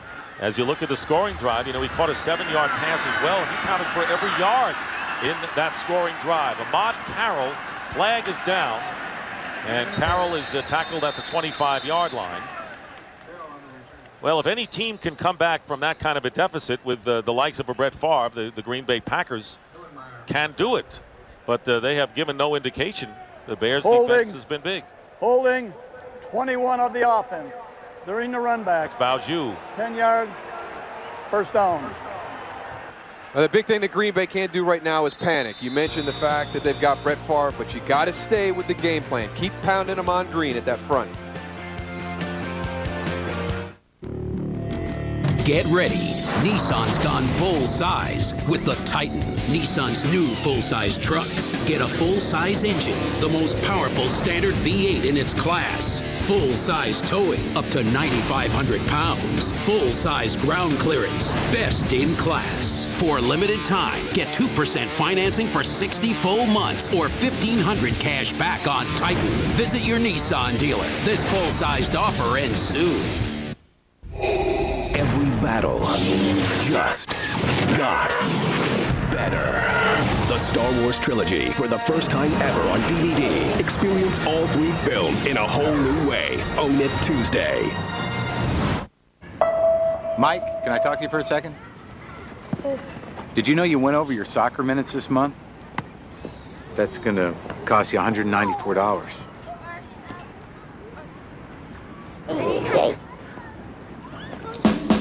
Now there's a better way to buy wireless. The Sprint PCS Fair and Flexible plan adjusts every month, so you can save up to $300 a year. No overage penalties. Isn't that better? Yeah. Sprint PCS. See how much you can save. Sport is sport. A foul's a foul.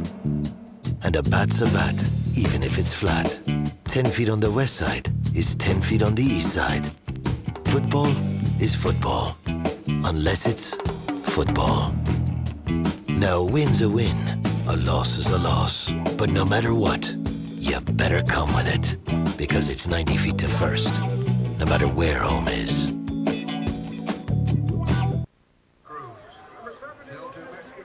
Well, Brett Favre trying to lead the Packers back, and a good point by Moose before the break, and that is that you don't want to necessarily panic. You have a lot of time left and abandon the running style, which has worked so far, and he's not on first down. Ahman Green gets a couple of yards, but there's no question that Brett Favre has excelled against the Chicago Bears, and all of these marks, career bests against the Chicago Bears, including a 20-4 record. But then you have to look at the flip side. Lovie Smith has had success with the teams he's been against this club. Well, you know, the one thing that I had forgotten about was this defense was constructed in Tampa Bay with Tony Dungy and Herman Edwards and Lovie Smith and a number of other coaches to stop Green Bay, to shut down Brett Favre, because if Tampa Bay wanted to achieve what they were going to do, they had to knock the pack off back in the early and mid-90s. The same task that Lovie Smith talks about in Chicago now. And the handoff to Ahman Green, and that's what the Packers like to do. They like to spread the defense and hand off as they do to Green for the first down. Brian Urlacher. Green had 103 yards at the half, now 113, but a critical fumble. So the Packers seemingly heading for a touchdown to regain the lead. Instead, the Packers found themselves trailing by more, and now it is 21-3. Favre on the out, completing to Donald Driver, and another first down. So the key ingredients for Lovie Smith and down through the years that you talked about. When they built it at Tampa Bay, it's the guy up front, Warren Sapp, then Derek Brooks, that weak side linebacker, and then John Lynch, their safety. You know, those were the components. And then when he moved on to St. Louis, Brian Young took Warren Sapp's spot, Tommy Polley, their weak side linebacker, and Adam Archuleta, the guy who would come down in the mix there. Now here at Chicago, he's got Tommy Harris, who he drafted in the first round, Lance Briggs, and Mike Green, but he's also got Mike Brown and Brian Urlacher. So he's maybe got a little bit more right now than he's ever had at some position. And this pass thrown over the head of Nick Lucci, coming out of the backfield, bringing up second down and 10. But, you know, you always say, sure, it was, as you look at Ron Rivera, the defensive coordinator, sure, it was easy for Lovie Smith when he developed players like that. But now he has new players. But it seems that the system, at least what we've seen today, seems to be working. And it's all built on trust. It's a one-gap philosophy where everybody does their job, and the ball carrier will be forced to the blocked man. And then he has to make the tackle. Tackling is very critical in this style, this philosophy. But if these guys buy into it, you've seen the success that both Tampa Bay and St. Louis have had in this system. Second and 10 from the 35. Green cutting upfield, stopped shy of the first down by 1.5 yards. 9-yard pickup.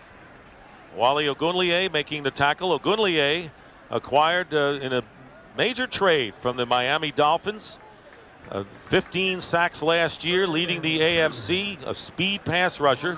Marty Booker went to Miami, and Booker has had success against this Green Bay club.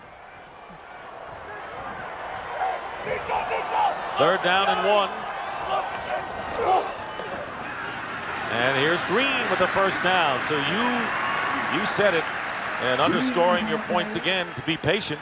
Couple of passes, keeping the ball on the ground, and a third first down. You just don't want to get away from your game plan, and yet you're down by 18 right now, but there's plenty of time, and this is where their strength is. And you see the athleticism and the power and all these guys, and then Ahman Green just moving the pile forward, but you don't want to panic. This is a veteran group, a great coaching staff. They know what it is. There's going to be a sense of urgency now, but there's no panic in this Green Bay Packer team. They're up to their own 47-yard line, very quietly moving the ball, and now taking a shot downfield for Ferguson, and overthrown, coverage by R.W. McQuarters. So a couple of short passes, getting first downs, keeping Ahman Green, and then getting the chance to go deep. But incomplete, second and 10. And you get out near midfield, and that's the area that a lot of offensive coordinators in the league will take their shot vertically to try and hit that big play. You've just dug yourself out of a hole. You've worked efficiently out to this point in the field, and hey, let's take a shot right now and see if we can get a big chunk of yards. You know, Moose, yesterday when we talked to Lovie Smith, the biggest thing that he was concerned about was gap control. He stressed that over and over again. And when you look at the Chicago's defense, they have gap control. But you look at Green Bay, the gaps are wide open, all over the field, and obviously you can see the difference on the scoreboard. Javon Walker on the reception, Goose, after the blitz, and Favre picking it up. Mike Green making the tackle and a 9-yard pickup. And right now the Packers inexorably moving the ball. Still a lot of time. 8:10 to go in the third.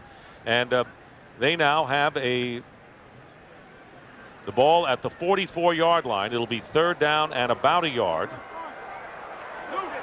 Javon Walker, as you look at Favre's numbers, since the first quarter, Walker has 4 catches for 80 yards.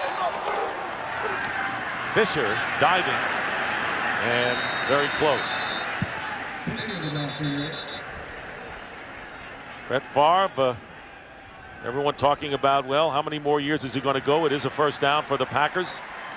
When will he retire? It looks like that Brett Favre, but when we talked to him yesterday, still has that twinkle in his eye, and it looks like he loves the game more, and I think that retirement has to be on the back burner for him now. I think Mike Sherman did a great thing this year in camp. He didn't make him go 2-a-days all the time. He gave him a day off here and there. He didn't make him go to the meetings every night. He'd cut him loose, at some point. It kept him fresher. He wanted to start the season a little bit fresher. Felt he was tired coming into the season last year. Tony Fisher going outside, slipped and is down. Urlacher was there, but Fisher initially lost his footing. No gain on the play with under 7 minutes to go in the third quarter. It'll be second down and 9.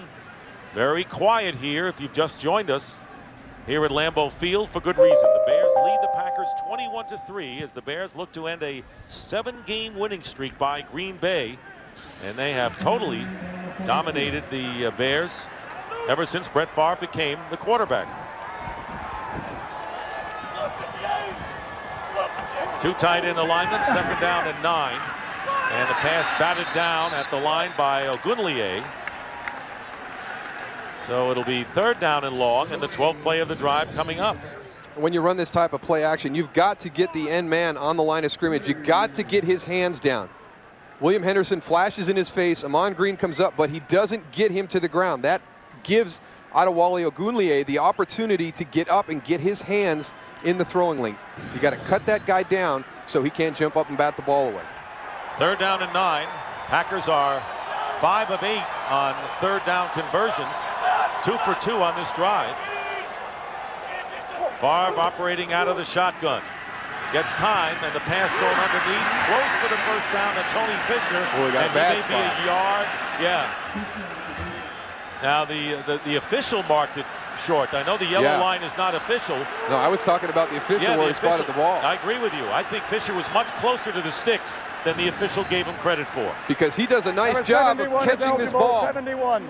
Here comes the U-71 package, but watch Tony Fisher when he catches this ball immediately north and south and splits the defense. I don't think his knee was down there. I think they should have given him the progress. 4th down and 1, and Kevin Barry is eligible. The U-71, as you pointed out. Number 71 on the right side. The pitch to Amon Green, and Green gets the first down. He got tripped up, but gets to the 31-yard line with Mike Green making the play, picking up 4 more for Amon. You talk about confidence in your offensive line and running game. Here's Kevin Barry in that U-71 out there. They're going to toss a power sweep to the right. Look at that, the big man out there. You've got Bubba Franks at the tight end spot there, and you've got Nick Lucci pulling out there, but you are throwing the ball 5-6 yards back and stretching the defense, and this is an upfield penetrating defense with Brian Urlacher, one of the fastest middle linebackers in the league. That shows you the confidence that they have in this offensive line. So a first down from the 31, and Brett Favre completes to the 25 to Javon Walker, picking up about 7 yards on the play. Very impressive drive by the Green Bay Packers with under 5 minutes to go and an injured Bear on the field.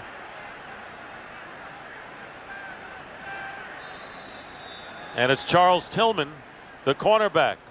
So the Bears already thin with the loss of Jerry Azuma with neck surgery, and Lovie Smith is going to come on and check with Tillman.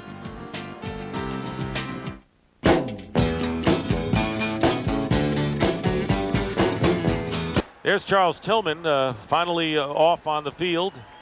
Bobby Gray has gone in as an extra safety. It'll be second down and 3 for the Packers on the Bears' 24-yard line. Tony Fisher is knocked down at the 25, may have lost the yard. Brian Urlacher, who's had a big game today, Biggest play was when he stripped Ahman Green of the football on the 3, and Mike Brown ran 95 yards for a touchdown before halftime. And that's the gap control that that Tony's talking about. You give the ball to Tony Fisher. They're running that counter play out to the right. They bring in Kevin Berry. They've got Bubba Franks blocking down, doing everything, but there's just nowhere to run for Tony Fisher. They've got everything controlled. You look right there. Hold your spot, and there's the Bears waiting for him. Well, now the 16th play of this drive, and Tillman is back in at cornerback for the Bears. Short drop and the slant, and it's caught by Javon Walker for the first down beyond the 15-yard line. Tillman defending on the play, and a bang-bang play giving the Packers first down as they try to get back in this game, trailing 21-3. Hard to believe, Moose, that at 3 minutes and 40 seconds to go in the third, the Green Bay Packers have yet to score a touchdown. And they have made mistakes down here in the red zone. This is the area of the field where they have struggled. They have moved the ball well, but when they have gotten down here, the drive is stalled. They've had to kick a field goal. They hit the upright. They had the turnover. Here's Green, nothing there, and it was Lance Briggs. And the crowd murmuring. You can hear the murmurs already up here. They have come to accept games against the Chicago Bears as another notch on the belt, another victory in their season. But this is a different Bears team than the last several times they have faced each other. You talk to the guys and you can just hear the confidence. They have really connected with Lovie Smith and his staff and what they're trying to accomplish. They have really bought into his philosophy immediately. 2nd and 10 on the 16. And Favre up the middle, caught for the touchdown. Flag is down. Bubba Franks. Could be offensive PI. Bubba Franks on the receiving end and got very excited, spiking the ball, but it will be called back. Here's Bernie Kukar. You're right on it, Pass Darryl. interference, 88 offense, 10-yard penalty, still second down. Gets called for the push-off. Bubba Franks is a big man. When you get that open down in the red zone, you've done something. Here he is out here on the right side. He's going to go down, and I think you're going to get a little bit of a shove once he gets down there on Brian Urlacher. He initiates contact. You can see it right there up at the top. They bump into each other. Oh, I don't know. That wasn't as bad as it looked at first up here. It looked like Brian kind of hopped out of there a little bit. Well, I will say this. We had the slow motion stop on it, and when you see the whole thing in regular motion, apparently the officials were right there. So there's Brett Favre, who standing a man alone here as the touchdown is nullified. So it'll be 2nd down and 20 instead of a Packer touchdown. They have been stopped at the altar a couple of times already today. Out of the backfield, Tony Fisher trying to juke his way, and he is dropped at the 20-yard line by Brian Urlacher. And now for an update and a game break, whatever you want to call it, it's James Brown. Falcons were up 17-7, Dick, but take a look. Mark Bulger pump fakes here, hooks up. Look at the adjustment by Torrey Holt. Nice adjustment indeed. He's got 7 catches, 90 yards on the afternoon, and it is now a 3-point game. Falcons nursing a 17-14 lead. Back to Dick Stockton. All right, thank you very much, JB. So the Rams trying to win one on the road. You know, the Rams they've started to lose players. They had that group together back in '99 when they won the Super Bowl. They got back there again, but a lot of those key components have departed from that team. 3rd and 13. Brett Favre getting time, going to a wide open Robert Ferguson, and no problem with that one. 18 yards for the touchdown. And the Green Bay Packers getting their first touchdown of the game. The ability to be patient and confident and the arm strength. He releases on there. R.W. McQuarters beats him right away, and then Mike Brown is late getting over from the deep half safety position. And Brett Favre, I mean, we talk about it every year, all the time. I mean, look at the throw. He's looking to the other side of the field. He's looking in the middle and to the right. And then all of a sudden, his eyes catch Robert Ferguson, and it's a frozen rope to him. Meanwhile, an injured Bear on the field is Mike Brown, the free safety. But let's pay this off first. A touchdown pass for Brett Favre. 27 consecutive games, and one behind Dave Craig. And Johnny Unitas has the record. But for the Bears, Mike Brown is shaken up. And we're going to take a break. So the Packers get a touchdown, getting their crowd back in the game. But Brown is hurt. and we'll take a timeout. You see the Touareg's interior is Singular, the wireless company that fits you best. By HP, welcome to HP Digital Photography, Click, Print, Invent. And by Volkswagen. On the road of life, there are passengers and there are drivers. And a lot of times you want to take the crowd out of a game. The crowd is back in as Mike Brown leaving the field on his own power after being shaken up in the end zone after the touchdown pass to Robert Ferguson. And Ryan Longwell looking for the extra point for the Packers' 10th point, and they have it. Very unusual for that long of a drive. 19 plays for the Green Bay Packers, and with 1:46 remaining in the third, they cut the lead to 11. You might say so.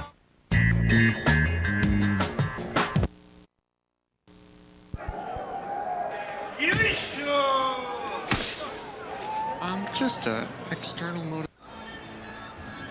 And welcome back to Lambeau Field. You're watching Fox Sports, broadcasting in the world's finest high-definition standard. As we start the fourth quarter, Dick Stockton, Daryl Johnston, Tony Siragusa on the field. The Packers trying to come back after trailing 21-3 to the Bears. Scored in their last possession on a 19-play drive. Will start from the 30-yard line, and Brett Favre connects for close to a first down to Donald Driver, and he wasn't down. Not down by contact, and now they say he was back at the 41, but he will collect the first down. What a nice set by the Green Bay Packer offense. They overload the right side into a situation where it looks like they're definitely going to run that direction. They've got Bubba Franks, they've got David Martin. 71. They bring Nick Lucci over there. They motion him into the backfield, but everybody stays on that side. I mean, look at this over here. Here's all your big bodies. You've got to be thinking run to the right, and then they come back, throw the quick slant to the backside. That's where they get you. You know, that you're thinking one thing, and they have the ability to run and throw the ball very effectively. From the 41, and there is Ahman Green, hemmed in, actually got another yard, but lost. And good pursuit by Alex Brown, who put the initial pressure on. By the way, word about Mike Brown, the safety who had to come off the field and into the locker room. A heat-related cramps is the diagnosis, and he might be back. Todd Johnson has come in at free safety in his stead. It could be the first time everybody's had heat-related cramps at Lambeau. Well, it's like swim, you know, go in for a little dip. That's that kind of weather we have here. Unusual for any time. It's been beautiful. Beautiful. Second down and 12. Three wide receivers. Tony Fisher there as well, and the throw to nobody in particular.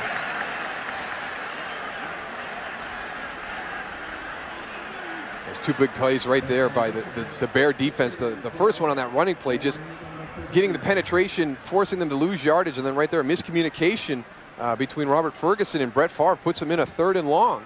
Third down and 12, Moose, you're right. And here's the situation. If the Packers want to get that momentum going, as they did with the touchdown and stopping the Bears. Against Carolina Monday night, they converted a bunch of these. I mean, 3rd and 10 plus, they were 5 out of 6 on 3rd down, which is absolutely amazing. They're 7 of 12 today, which is pretty good. And here is Favre as he flings it to Tony Fisher. Fisher looking for running room, and he is not going to make it as he is knocked out of bounds at the 46 by Charles Tillman. And it'll be 4th down coming up for the Packers. And if you're not going to panic and you're going to have patience on offense, you got to have it on the other side of the ball. And Brian Barker will come in to kick it away. Good job by Tony Fisher setting up this screen. He invites the rushers, and watch this right here. He invites them in, steps to the side, gets the screen, but there must have been a lot of noise on the field because I don't think Marco Rivera hears the go call. When you get in that screen, you got to let the offensive lineman know you've got the ball, and that thing looked like it could have been a bigger play. Ball will bounce into the end zone for the touchback. 53-yard punt by veteran Brian Barker. Rookie B.J. Sander couldn't cut it. Barker is in there. He got the job done there. The next Ford Super Duty, tougher, stronger, smarter. By Star Wars Trilogy for the first time on DVD September 21st. By Applebee's Neighborhood Grill and Bar, eating good in the neighborhood, Applebee's. And by Best Buy. Thousands of possibilities, get yours. And there you see the fans normally bundled up, but not today on a glorious Sunday in Green Bay. It has everything beautiful except the scoreboard for the Packer fans and a lot of Bear fans here as well. Chicago taking over on the 20 early here in the fourth quarter. Grossman's pass complete, and first down to the tight end Desmond Clark. And for a game break, let's return to James Brown in LA. Hey, Dick, take a look at Jake Delhomme being picked off for the second time today by Eric Warfield. He takes it back 43 yards. It was intended for Ricky Proehl. Instead, Warfield with a touchdown, 17-14 KC over Carolina. Back to Dick Stockton. Boy, a nip and tuck game, JB, in Kansas City. A very tough home crowd. Carolina trying to come back. And on the fake end around, the handoff to Anthony Thomas. And this is the third series that Thomas has been in since Thomas Jones went over 100 yards, 6-yard pickup that time. As you look at next week's Sunday schedule. This is the first time I think we played in Green Bay and didn't talk about Bratz. Well, let's talk about him, Goose.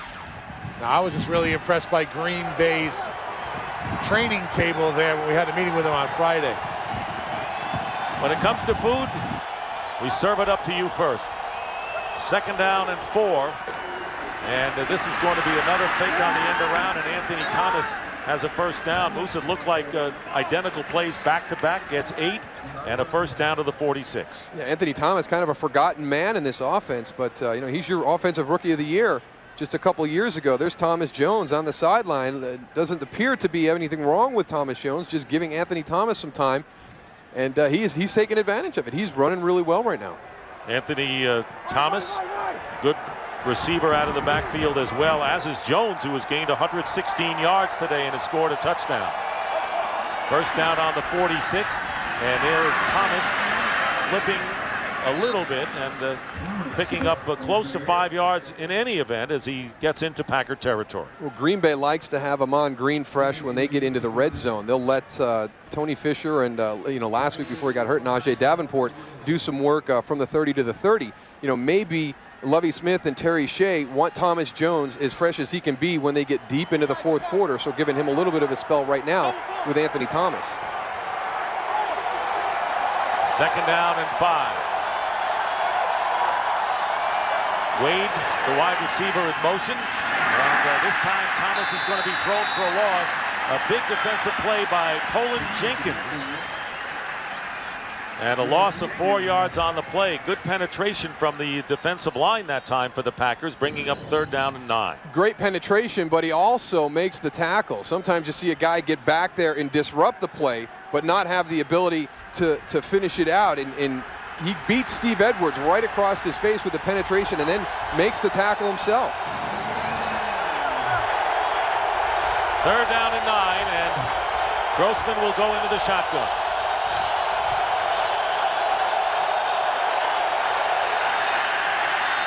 And the pass out of bounds. Wow, they got flags down. And a false start penalty will be called against the Bears. False start, 76 option. There is no penalty here because the play was dead. So John Tate, former Kansas City Chief who mans right tackle for the Bears, not agreeing with that call. So 5 yards stepped off will create 3rd and 14, and that is the first penalty against the Bears. Last week, they committed 15. The 3 were declined. 12 penalties, an incredible amount, including 3 personal fouls. And Lovie Smith told us yesterday that will never happen again. I don't know about that, but maybe 3 personal fouls. 3rd down and 14. And Grossman gets hit, and it is ruled an incompleted pass. The official, the referee, indicated it was an incomplete pass. That was his initial call. And now it is ruled a fumble, and the Packers recover. It was K-Rao Trulock who forced the fumble. That's the big play that Green Bay needed to go and get the momentum turned around. The stadium looks like it lightened up a little bit. Looks like they're back in the game. Well, you know that this is going to get challenged. I think Rex Grossman's arm is going forward. I mean, this is, as Tony pointed out, this is a critical play in the game. You got to throw the red flag. I was watching the referee behind the line. He initially signaled. And he initially signaled that it would be an incomplete pass. He did not say, signal that it was a free ball, and now we're going to have the challenge right now. I mean, you have to. It's like Tony pointed out. This is the huge momentum-changing play. I mean, you've got to throw the red flag out there because of the indecision with the whole play. Initially, Bernie Kukar signaling incomplete. Here he is right here. We'll see if we can keep him in frame. You'll see as he walks in, he started. Oh, we're going to lose him. But I think that Rex Grossman's arm is going forward. That's an incomplete pass. Arkel Truluck, the guy putting on the pressure, he's been a nice find for the Green Bay Packers. Been very productive in a number of areas. Chicago is challenging the ruling on the field of a fumble. They feel it was an incomplete pass.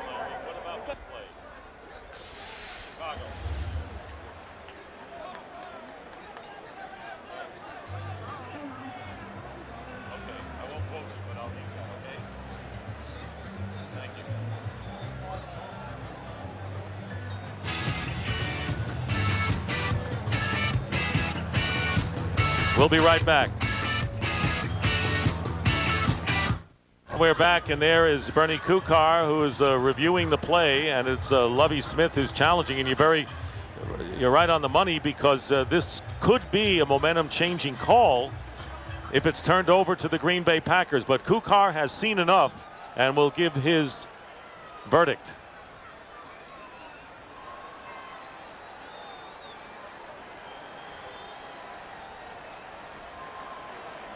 Truluck making the big play, creating the possible turnover.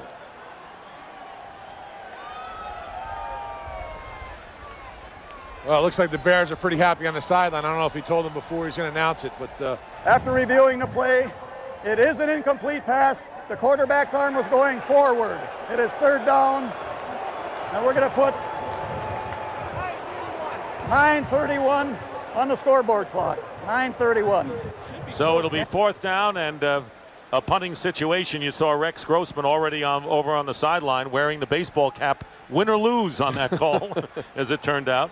He had a lot of confidence it was going his way. It is fourth down. Fourth down, and Brad Maynard will kick, and Antonio Chapman goes back deep. Up to the Green Bay special teams unit now to try and get back close to where that ball would have been. You missed the call there, but hey, let's get back up. We still got it right now. We're getting the ball back right now. Have the punt team come out, go after it, pressure the punter, or set up a nice return. Establish a good field position. And a good high kick. And a hang time of 5 seconds, and it bounces on the goal line and goes into the end zone for the touchback. That was all said and done, including the roll, a 58-yard punt by Maynard. So the Packers will get it back on the 20, trailing by 11.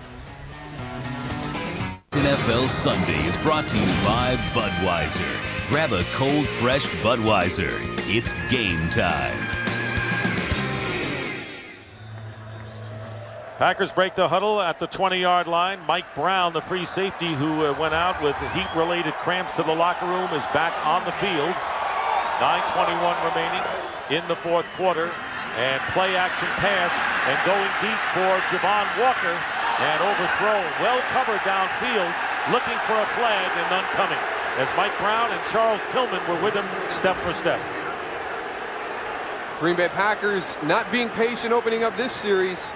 They're trying to hit a home run right there, but the Bears again in great position. He's looking for the flag. I thought he was going to be looking for some aspirin after this one, because as he gets stretched out, here comes Mike Brown right in there. Puts a big hit on him, finishing that one up.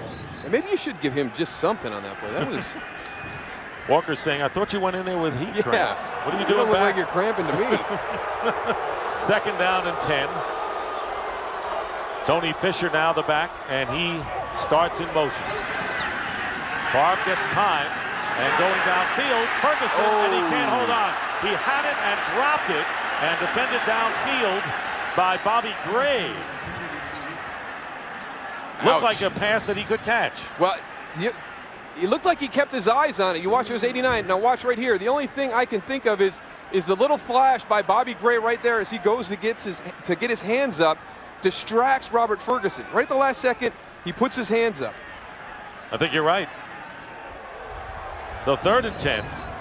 So the Packers from the 20, they're in the fourth quarter trailing by 11. 2 scores if you count making a 2-point conversion, but 2 passes netting nothing. And now Favre gets hit.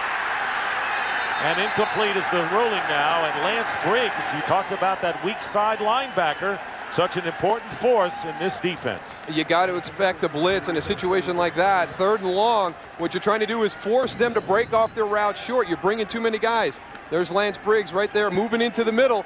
He's going to come right at the last. You can't, Ahman Green cannot get there. He just could not get there. He's a little slow getting up. I think they were trying to set up a screen, but you can't turn your blitzer loose on a screen. You've got to at least block him. Low kick by Barker. R.W. McQuarters. And the fair catch called by McQuarters at the 40-yard line. The Bears will have good field position, maybe their best from a punt all day, with under 9 minutes remaining here in the fourth quarter, leading 21-10. It's been that kind of a day as the Bears defense, and Lovie Smith told us yesterday they're going to have to carry us early on, and right now they've limited the vaunted Packers to only 1 touchdown. And they've generated a touchdown themselves with the strip by Brian Urlacher and the scoop by Mike Brown for the 95-yard touchdown. So really not only shutting Green Bay down, but also getting some points for the Bear team. Thomas Jones is rested and back in the lineup for Chicago and gets the call on 1st down and picks up a couple. In case you're wondering, the Bears are averaging just under 7 yards an attempt rushing. And of course, a lot of that could have to do with the fact that Grady Jackson out with a dislocated kneecap. A very big run defender replaced in this game. Also this aggressive style of Green Bay's defense. You get on that same level and you get a guy picked up, you create a little scene. We saw Thomas Jones do it twice. He breaks that initial wave of defenders and there's nobody there. And they've ripped off a couple of big runs in the running game. So James Lee, the nose tackle today, 2nd down and 6.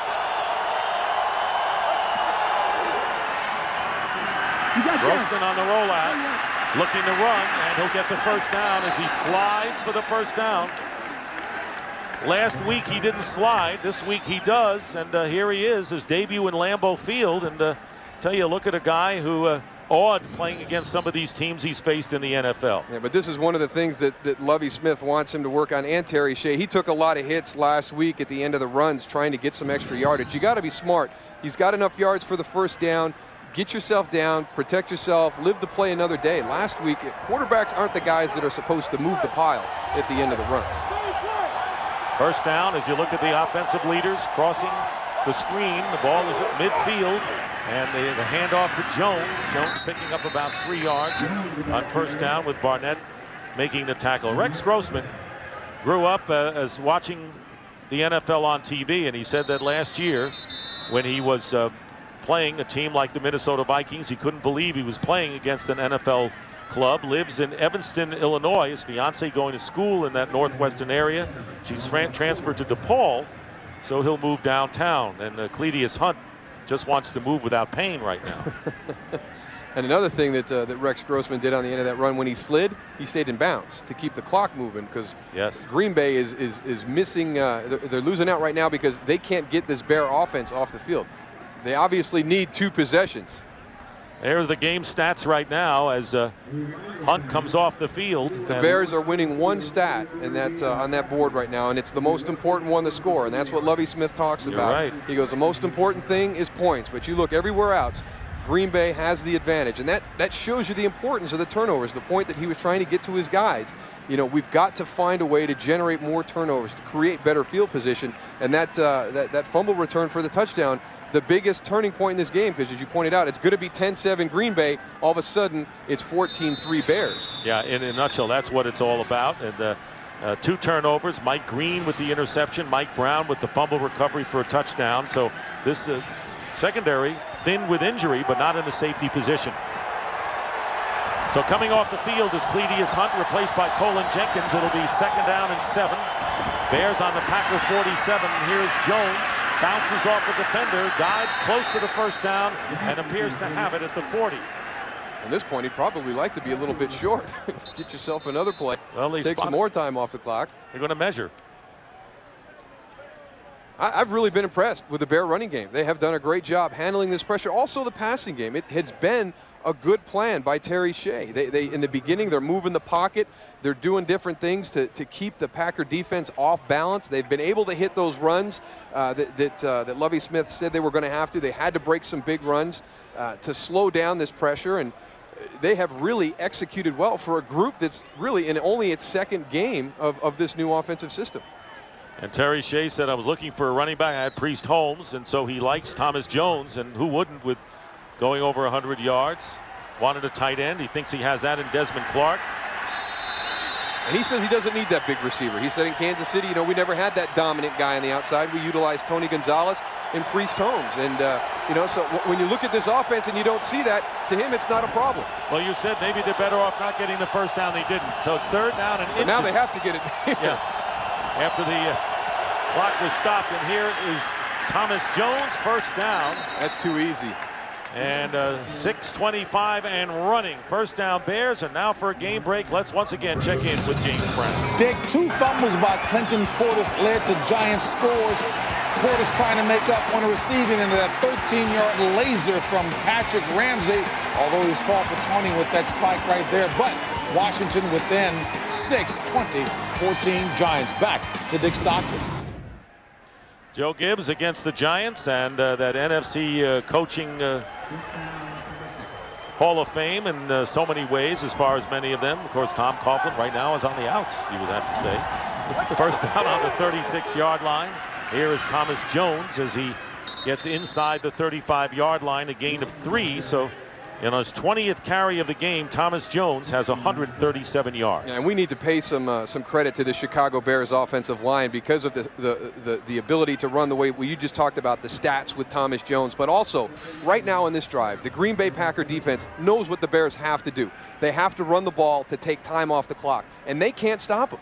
The Bears are imposing their will on these guys. Averaging 6.5 yards per carry. Backs up what you're saying. Cledius Hunt back in the game at tackle. Second down and 7, and on the end around, Bobby Wade cutting upfield. Another first down for the Bears inside the 25-yard line, picking up 10 yards. Huge chunks of yards for the Chicago Bears almost every play. Darren Sharper reads this. He puts himself in a position to make the play. Here comes the reverse. There's Bobby Wade right there. There's Darren Sharper, 42, stepping up. That's just a good individual effort. He makes 2 guys miss on the outside. He makes Darren Sharper overcommit, and then he beats Al Harris back across his face. The Green Bay defense does a good job snuffing this play out, but that's a great individual effort by Bobby Wade. Boy, the Bears are throwing everything at the Packers and using everybody. Look at this 7-0 rushing to passing, and now make it 8 as Jones cutting to the outside, inside the 15, diving for perhaps another first down.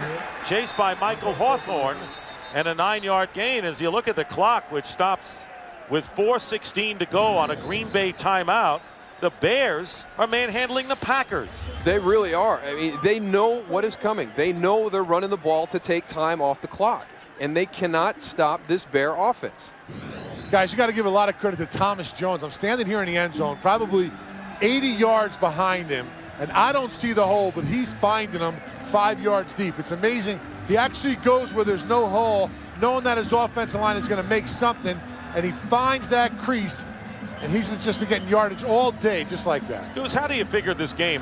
Packers against the defending NFC champions on the road Monday night. Almost a perfect game. And now they come home to play the Bears, who they've handled, and the Bears are doing it to Green Bay. Amazing. I'll tell you what, Lovie Smith said it. He said, you know, if enough people tell you you're good, you start believing it, and that's when you really got to start worrying. And I think that's what happened to Green Bay this week. They had a perfect game on Monday night. Everyone's telling them how great they are, the greatest offensive line. You got Brett Favre. They had all the right ingredients, but the Bears just came out here and they were ready to play. Second down and 2. And here's Jones, first down. Penalty flag is down, and Jones tackled from behind by Nick Rogers, but there's a flag down.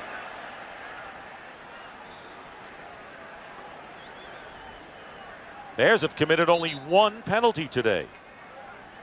We have 2 flags, 74 of the offense, That one is accepted. 79 of the offense. That penalty is declined. 10 yards, still second down. Take your pick. Reuben Brown, Steve Edwards, both holding on the play. Wonder what makes you decide which one you're going to take. And why do you take Reuben Browns over Steve Edwards? You don't like Reuben. Well, you know, what about the return to this great rivalry? In the recent years, Dave Wannstedt 1-11 against the Packers. Dick Giron was 2-8. Lovie Smith on the threshold of being 1-0, although we still have 4:09 to go. Put that together with his comments that he made the opening, the day he got the job in Chicago. And the end around to David Terrell. Fumbles the ball. And the Packers have it. Packers have it. And it's Nick Barnett who finally picked it up and ran it a few yards. And a big break for the Green Bay Packers. So let's not have a coronation yet for the Chicago upstart team. Turnover. There is an inexperienced team, a team that's still trying to learn how to win a football game right there. David Terrell, the only thing you can't do is fumble the ball. He doesn't have that ball put away. Michael Hawthorne does a great job. Here comes Nick Barnett. If he doesn't stumble, I thought he was going to go all the way. John Tate, great hustle by you, because that is 7 points for the Green Bay Packers. And you wonder, you know, hate to second guess, but an end around when you're just trying to control the ball. Ford Expedition, the first to...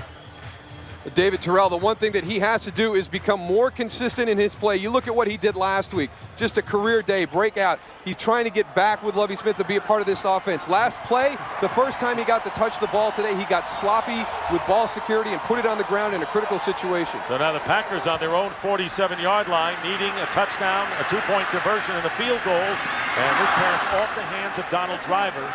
He had to leap high for it. And 2nd and 10 coming up. He was covered by Mike Green downfield, and an injured Bear, and it's Mike Brown. I think he's cramping again. It's in his calf this time. So not an injury, but an effects of the... Look at Carolina leading Kansas City 28-17 early in the fourth. What a great job by Carolina in that game. And the Indianapolis Colts leading Tennessee. Big game next week will be the Colts and these Packers. Second half of our doubleheader on Fox next week. Favre against Manning. Look at Detroit, keeping it rolling. Trying to go 2-0 for the first time in a million years. We have to get that figure. When was the last time Detroit was 2-0? We'll get the guys working on that for you. I think George Halas might have been coaching. Hey, Tone. What's up, guys? I'm standing over here, a guy who doesn't need any introduction, Don Mikowski. Now, Don has been on the sideline with me for about an hour telling me how he was the last quarterback to play, and he got hurt in 1992. And who stepped in for you, Don? 13 years ago, the third game of the season against Cincinnati, I went down with an ankle injury. Brett Favre came in, threw the winning touchdown, and he hasn't missed a game since in 13 years. It's an unbelievable streak, an unbelievable accomplishment. See, so guys should know, if you get hurt, try and make a quick recovery, or the guy will take your job, and you'll never work again. Back to you guys. Don Mikowski, alias Wally Pip, so to speak.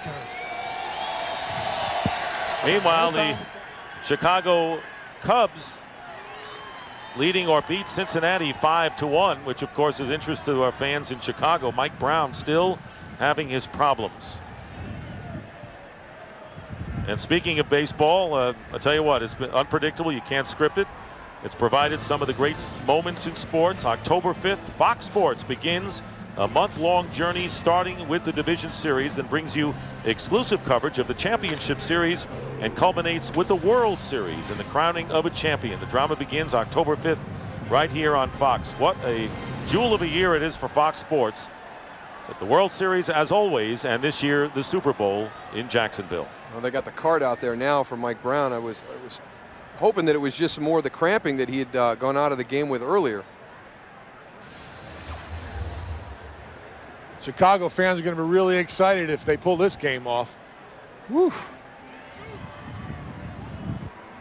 Well, there's almost 4 minutes to go. You got Brett Favre on the other side of the line of scrimmage. They can't be celebrating yet. No, I tell you what, you can't. With 2 scores and 2 timeouts plus a 2-minute warning. Before that fumble, you're thinking that the Bears at least have a field goal. They're at least going to push it to 24-10. Now you're 2 possessions and you have to have 2 touchdowns, but that fumble was huge. It's giving Green Bay good field position right now. And you can see Favre and the rest of the Packers around Mike Brown. So we were talking about the food at the Green Bay Packers facility. Here's Mike Brown right here. We'll follow him through on this play, but he went out earlier with cramps.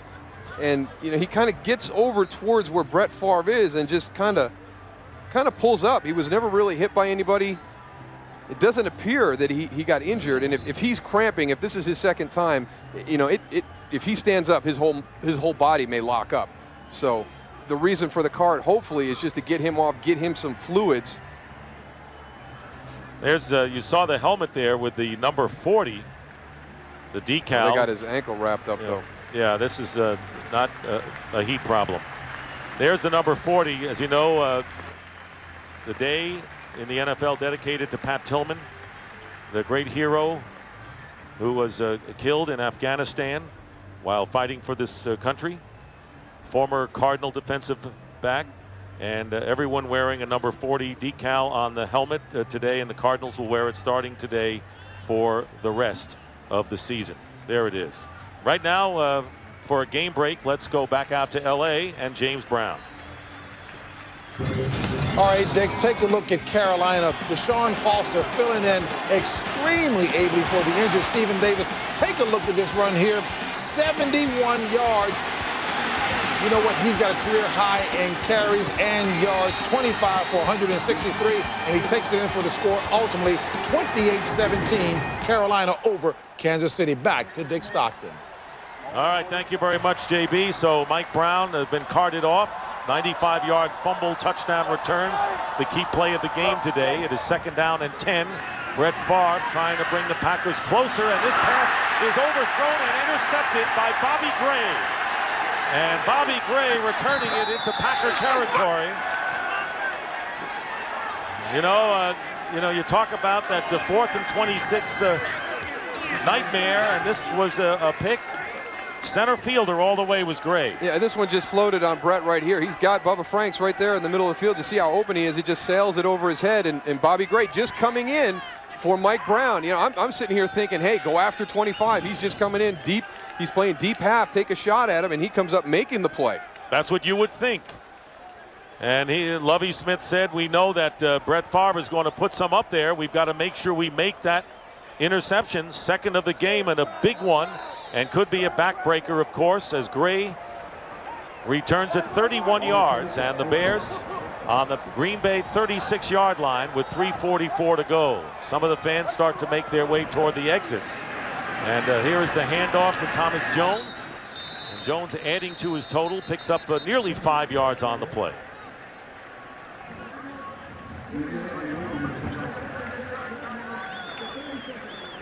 So Thomas Jones, everyone talks about Ahman Green, who has had a terrific day for the Green Bay Packers, but everyone now talking about what Thomas Jones has done, Darryl. Well, you talk about a guy who maybe just wasn't in the right system for whatever reason, never lived up to his potential.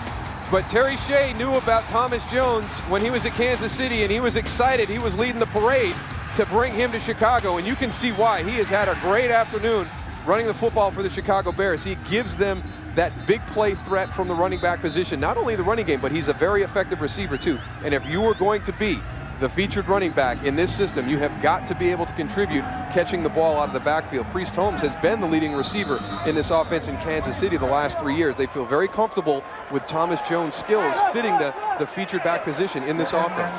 Certainly, and their defense, though, they said they've got to carry us, and the defense has today. 2nd and 6. And on the rollout is Grossman, and he slides at the 30-yard line for a couple of yards. Paris Lennon making the tackle. Mistakes by the Green Bay Packers have helped do them in, a lot of them because of the Chicago Bears forcing them. Well, they had the one right here where the field goal goes up and hits the upright. Green Bay was moving the ball. The interception right there by Mike Green, but not a big mistake. Here's the killer right here. It's going to be 10-7 Green Bay, and all of a sudden it's 14-3 Chicago. And then that last play, Green Bay was able to recover a fumble on the end around and get some good field position, needing 2 possessions, and they turned the ball back over to the Chicago Bears. And the turnover story, Green Bay turning it over 3 times. Meanwhile, the Packers calling timeouts on the last 2 plays are now out of timeouts as Lovie Smith looks up at the scoreboard and knows he is 3 minutes and 29 seconds away from his first victory as an NFL head coach.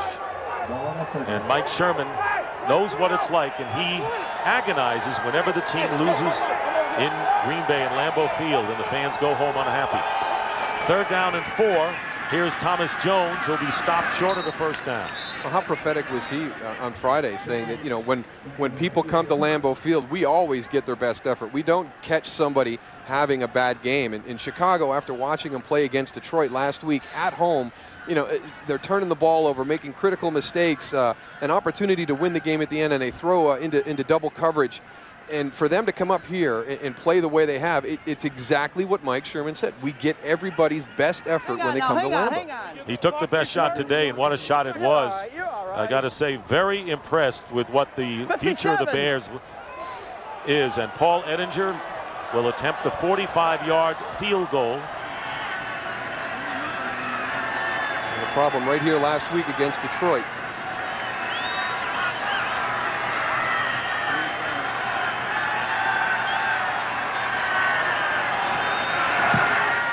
And Ettinger hooks that one way off to the left. You know, that's huge right there.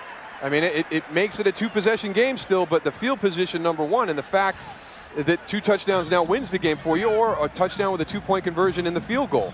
They're out of timeouts. That will hurt the Packers. They do get a break with the 2-minute warning coming up at 2:28. Ettinger, who really finished in hardly a blaze of glory last year, and for a while in preseason, there was some thought that maybe Ettinger would not keep his job as the place kicker. And there you see in the pregame pushing that field goal attempt in the same direction that he just kicked it. This time he hooked it. Is that the old double cross, Dick?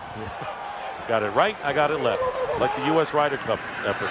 Here's the pass out of the backfield to Ahman Green.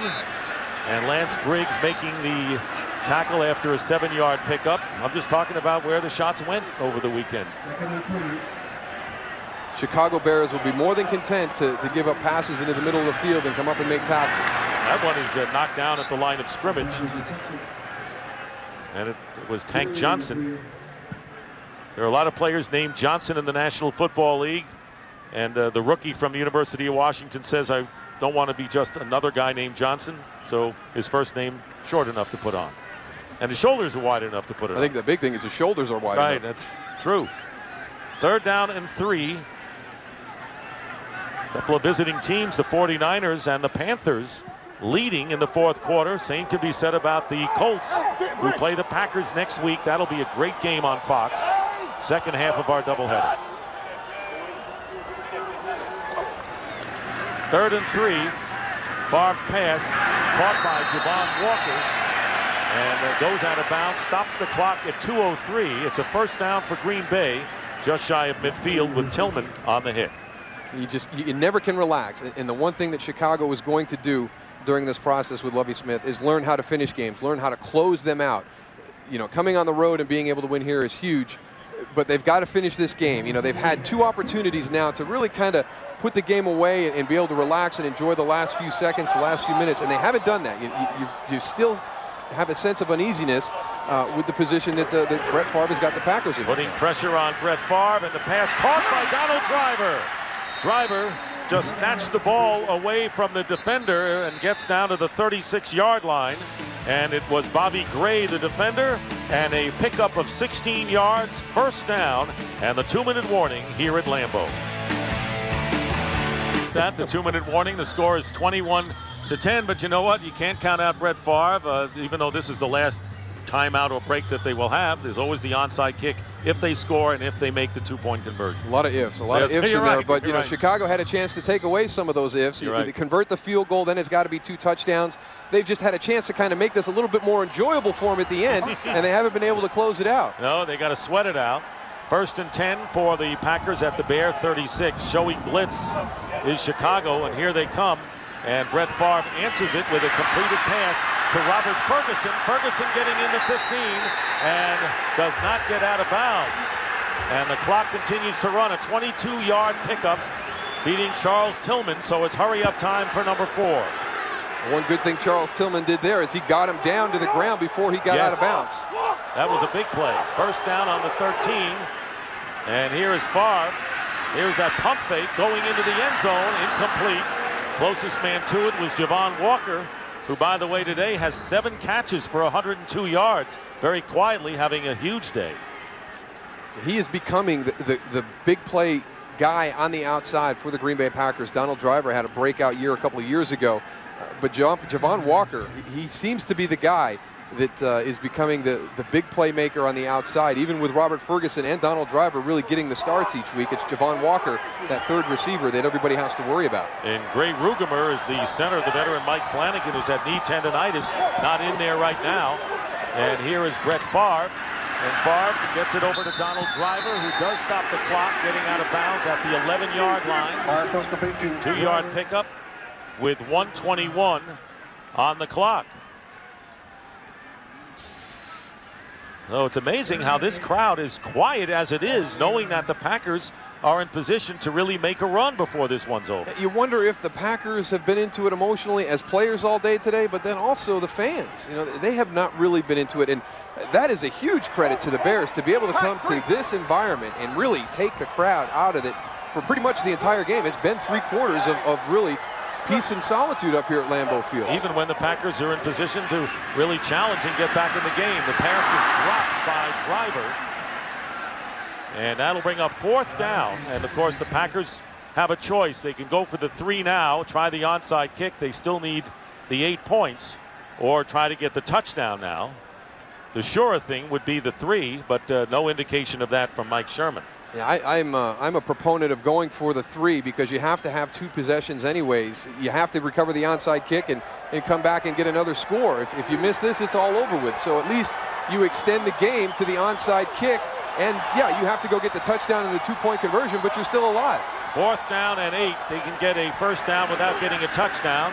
And here is Brett Favre being chased and flings the ball away, incomplete. That was a coverage sack if there ever was one. Brian Urlacher gets the Favre, but he had no one to go to, and the Chicago Bears seemingly will hold on, but there's a penalty flag down right where Favre was hit. Intentional grounding. Yes, intentional grounding as Favre was headed down and just... Intentional grounding, number 4 of the offense. That's also loss of down. So First that down, will Chicago. give the Bears the ball, and no timeouts left for Green Bay, and here's the rush. Well, Chicago's not going to sit back. They're going to bring a little bit of pressure right here. I agree with the call. It's 4th down, force them. You would think that in this situation, a lot of people would go back and play coverage, but they get the pressure necessary. Brett Favre does not have the time to get there, to find his receiver open, as you pointed out. If there's a definition of a coverage sack, that was probably it right there, because he had nowhere to go with the ball. You look at the top of the screen. Be good, guys. Be good. He's going to the right. You know, somebody had to get open on the right side of the field for Brett Favre to be able to pick him up. All right, and now they're going to just chew up the time. And let's go back to the beginning of the game. This is how it all started today when the Bears played the Packers. Let's go back. Looking at our goals for the program. The number one goal we'll have is to beat Green Bay. And that's what the Chicago Bears are about to do. Easy to say, difficult to follow through and do, especially with the history they've had over the last 10 seasons. Today's game produced by Bob Stenner, directed by Sandy Grossman, the associate director Charles McDonald, sideline producer Jacob Ullman, the broadcast associates Wayne Wilson and Michael Thompson, the technical producer Bob Mueller. The pregame show was produced by Scott Ackerson and directed by Bob Levy. The studio technical supervisor Jack Simmons, senior producer Bill Brown. The executive producers of Fox Sports are Ed Gorin and David Hill. Thanks to our crew up here, Chris Visser and Rick Odioso and Mike Eldridge and Charlie Dameyer. The Chicago Bears have ended a 7-game losing streak. They defeated the Green Bay Packers, Lovie Smith's first win as an NFL head coach at Lambeau Field. A stunner here, and the final score 21-10 in favor of the Bears as we send it to James Brown in LA. Welcome to the SBC Postgame Show, brought to you by SBC, going beyond the call. All right, Dick Stockton, a stunner indeed as the Bears pick up the victory. We're going to take you for some bonus coverage between the New York Giants and the Washington Redskins. Redskins, despite 7 turnovers, trailing by only 6. Smith taking a Gatorade shower in Green Bay. We'll talk about the Bears' stunning victory with our guest, Charles Peanut Tillman. Plus, we'll take a peek at a topsy-turvy day in the NFL. And check in on the Cubs. The wildlife continues in Cincinnati. The final word is on the air. Live from Fox Chicago, this is the final word.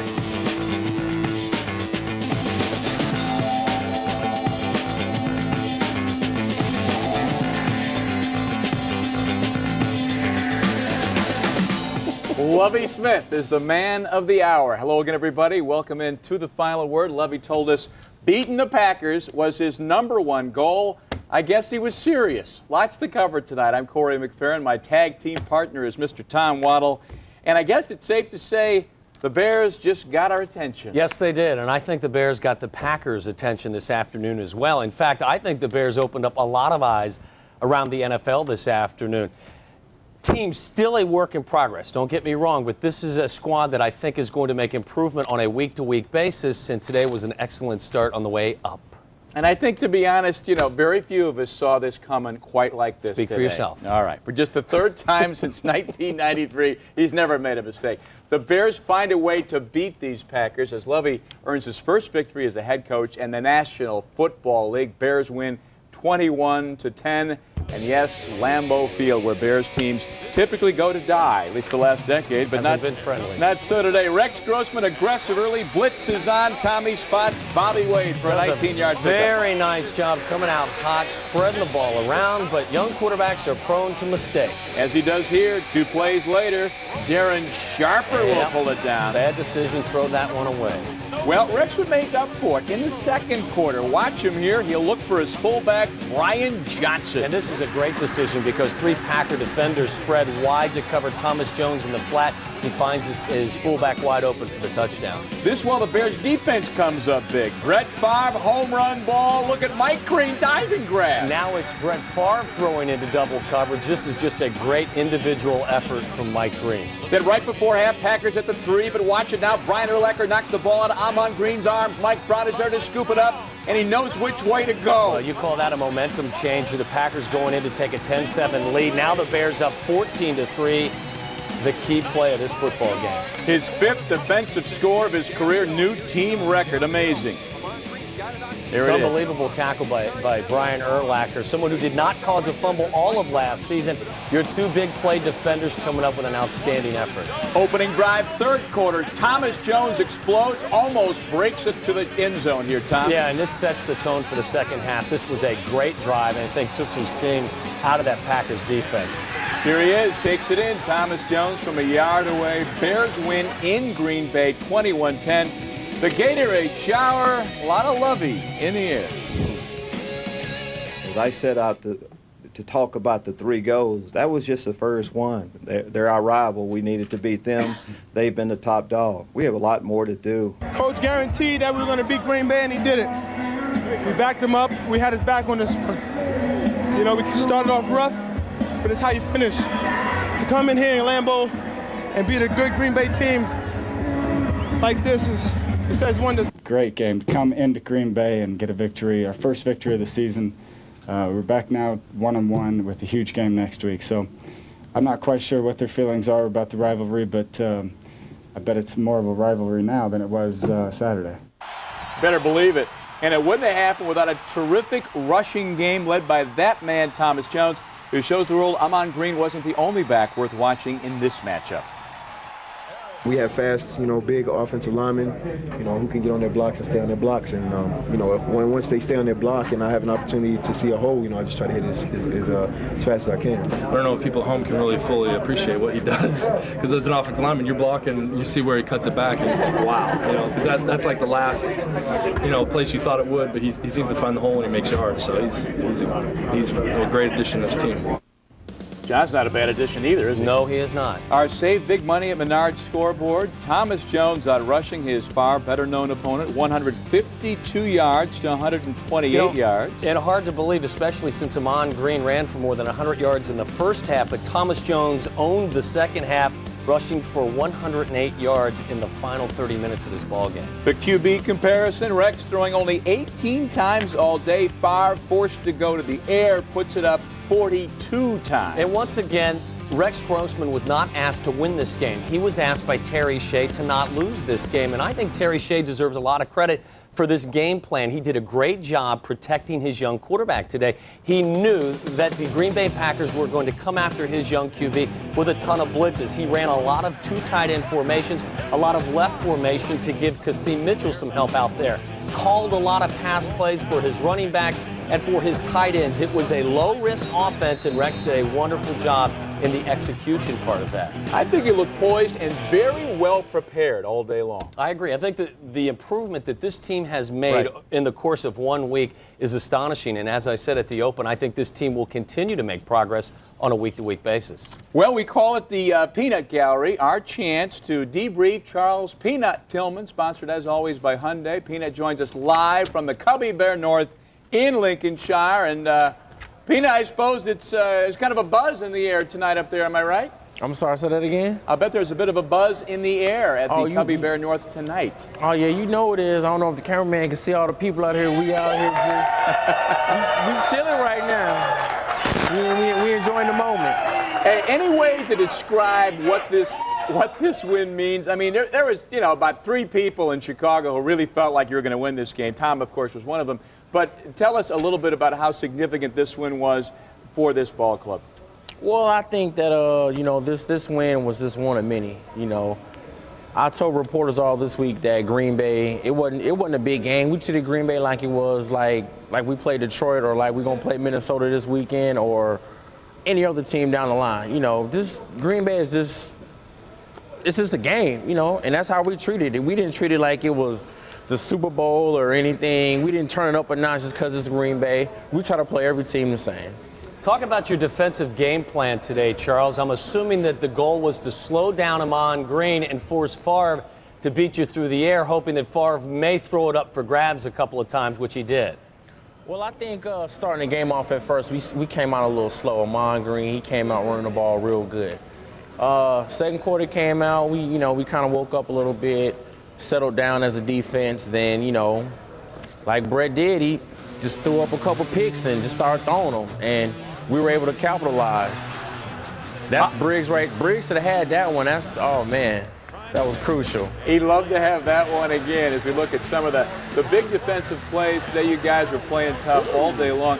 And I got to ask you, though, before we get any further here, is just the news about Mike Brown. I'm sure the excitement you feel has to be tempered by the news we get tonight that Mike Brown suffered a ruptured Achilles today and is out for the season. And I know that's tough news to digest for this football team, particularly the fellas in the secondary. Yeah, that's going to hurt us a lot, but I really can't comment too much about his injury because I don't know. That's my first time hearing about you telling me just now, so I can't say too much about his injury.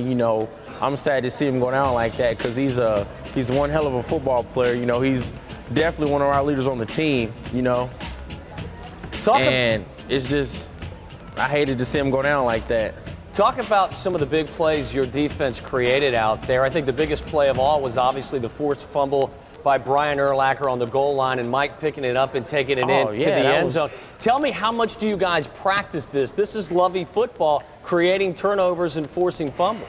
That's all the man talk about is just, creating turnovers. And that's that's one of our goals as a defense is to get 3 turnovers a game. And Brian Urlacher made a hell of a play when he rushed in and made the forced fumble. Then he got a great block on Brett Favre. And that's just Mike Brown being athletic. He got BG behind him, ready to take him to the end zone. That's just, that's Chicago Bear football right there. Hey, and I got to ask you, too, about the end of the game, Peanut. We saw kind of a brigade of Bears with the old Gatorade jug, and I think I saw you among the group there. Were you the mastermind behind dunking your coach? Huh? Come on. That wasn't me. I was actually walking to the locker room, and I just happened to see Briggs and AB, Alex Brown, walking. And I was like, well, I might as well stay. So I sat there and watched them. Now, what I did do, though, after it was all wet, I kind of slapped him on the back and just rubbed it in. Yeah, we saw you right there, you and David Terrell. Kind of a tag team. Kind of tag team, you know how we do it. Well, Peanut, congratulations on the win. Enjoy it and get ready for those Vikings, all right? Thank you. All right. Peanut Tillman live up at the Cubby Bear North. Time for a break. When we come back, baseball, another late inning pressure cooker, wildlife in Cincinnati. Our rant and rave brought to you by Corona Extra. And along with Little Tommy, we've got his boss over at WGN Radio. You guys, you know, that line is old. How are you, Corey? Nice to see you, buddy. It's old and it's inaccurate, please. By the way, Tom, it'd be nice if you wore shoes next time. It'd be nice if you wouldn't tell the folks at home all of my secrets, okay? He's the hillbilly from Kentucky. He You know how the whole thing is. Here we go. Greater Cincinnati. We're going to begin now with the Bears, the new and improved Bears. And, I mean, let's be honest, guys. The expectations for this club going in, I mean, it wasn't that high. I mean, based on what we saw today, though, in Green Bay, is it time to revise or at least rethink maybe our predictions about the Bears and what they might do this year, Cap? You had them at 3-13. Go ahead, big boy. Yes, I did. I'm now going to upgrade that to 5-11. You're a windsock. I don't think it's a very good football team. That's not a shot at Lovie Smith. I think he's an excellent football coach. Going to take time to put his program together. This is not a good football team. I'm backpedaling. And if Ahman Green, there is no backpedaling whatsoever. Hey, listen, I at least have shoes on. I said that they were a 7-9 team at the start of the season, and I'm sticking with the fact that they will be a 7-9 team. And Tom is such a good prognosticator. Yes, he was 1-8 this morning when we did all the games at WGN. But here's the deal. Let me just tell you, this they is a still team. need some fixing, as they say, as Hal Sutton would say. They still need some fixing, and if Ahman Green doesn't put it on the carpet inside the 5, it's a totally different football game. They will still struggle I hate the Packers. with the teams in the upper echelon. They will beat the teams they're supposed to. This team will win 7 ball games this year. This team will not win 7 ball games. By the way, it's better if you talk one at a time, just to thought. Thank you, the bullpen goes wild. Who are you, by the way?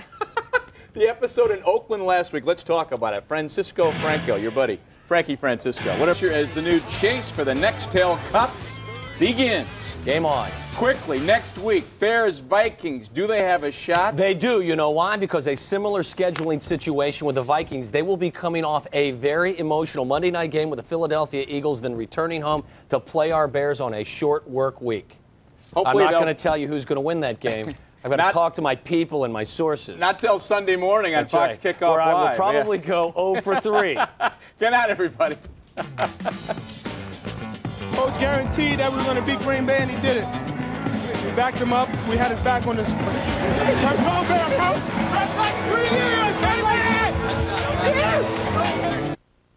13-point swing and gave the Bears a 14-3 halftime lead. Wish they'd gone our way last week too, but I'm glad they did this week. We just got to make some more big plays. And this defense is based on turnovers, like everyone knows, and we got a few today. The big play on offense came early in the third quarter. On 3rd and 1, Thomas Jones broke one for 54 yards. He wound up with 152 yards for the game and scored the touchdown that gave the Bears a 21-3 lead. Offensive line adjusted great to what they were doing, and I was able to find some room. Brett Favre countered with an 18-yard touchdown pass to Robert Ferguson to cut it to 21-10 late in the third quarter. But the Packers never threatened again. A Bobby Gray interception with less than 4 minutes left sealed the victory. Our first win this season, a division game in Lambeau, can't get no better than that. Not many people come into, the Lambeau and come out with a win after a disappointing loss last week. We have a head coach that has a lot of confidence in us, and we responded today. And I think I think we're a pretty good team. And last week we had one slip away from us, and this week we had to prove that we were a good team, and we took a good step in that direction. It's good to beat Green Bay, of course, but we still got a game next week, man, so we just got to, enjoy the victory for a little bit and then get ready for next week's opponent. The Bears presented Lovie Smith with the game ball when this was over. He always believed they could beat Green Bay, and he made them believe it as well. But it was a costly victory. Mike Brown suffered an Achilles injury in the game, and the Bears say it doesn't look good. We'll know more tomorrow. And from Green Bay, Brad Palmer, ABC 7 News. All right, Brad, thanks. And according to the Bears website tonight, they're reporting that Mike Brown will have Achilles tendon surgery this week, and he's out for the season. Ouch. All right, with Bears beating the Packers, the Lions hold down first place in the division. How about Eddie Drummond bringing it back 99 yards for a touchdown? They beat Houston 28-16. Lions are now 2-0 for the first time in 4 years. All right, the Cubs are in the midst of their longest road trip of the season, and so far they have been able to keep the train on the tracks. Fans following the Cubs believe they will see a W every time out. New head coach, he all but promised us his team would, above all else, beat the hated Green Bay Packers. And at the time, it sounded like Lovie was writing the check his behind couldn't cash. But today, his boys put their money where their coach's mouth is. The Bears snap a 7-game losing streak to the Packers with an impressive 21-10 victory. Coach Lovie new to the Bears-Packers rivalry, but not to Green Bay. He had the Packers number when he was with the Rams as defensive coordinator. Early on, Rex Grossman hooking up with his fullback Brian Johnson, barrels over Michael Hawthorne for the touchdown, 7-3 Bears. 2 minutes to go in the first half. First and goal from the 2 for Green Bay. Brian Urlacher. Can I get a playmaker in the house? Strips the ball from Ahman Green. Mike Brown recovers the ball and gets a great block from Urlacher. Brown returns it 95 yards for the score. Only Papa Bear George Halas had a longer fumble return in Bears history, 98 yards in 1923. In the third quarter, the Bears give the ball to Thomas Jones. A 54-yard run on the opening drive of the second half, which he ended with a 1-yard touchdown run. Jones, 152 yards on 23 carries. Plenty of time, though, for Brett Favre. He connects with Robert Ferguson on an 18-yard TD pass. Favre breaks Dan Marino's NFL record with 24 touchdowns against a single opponent. A bittersweet day for Mike Brown. The safety goes down late in the fourth quarter with a right Achilles tendon injury. He could be out for a while, but his backup, Bobby Gray, picks up right where Brown left off. Picks Favre off.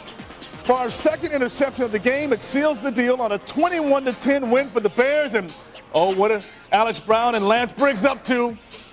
They're going to be in trouble. Lovie Smith gets his first Gatorade victory shower as an NFL head coach. He deserves it. 21-10 Bears the final. They get their first win of the season as they head to Minnesota next week.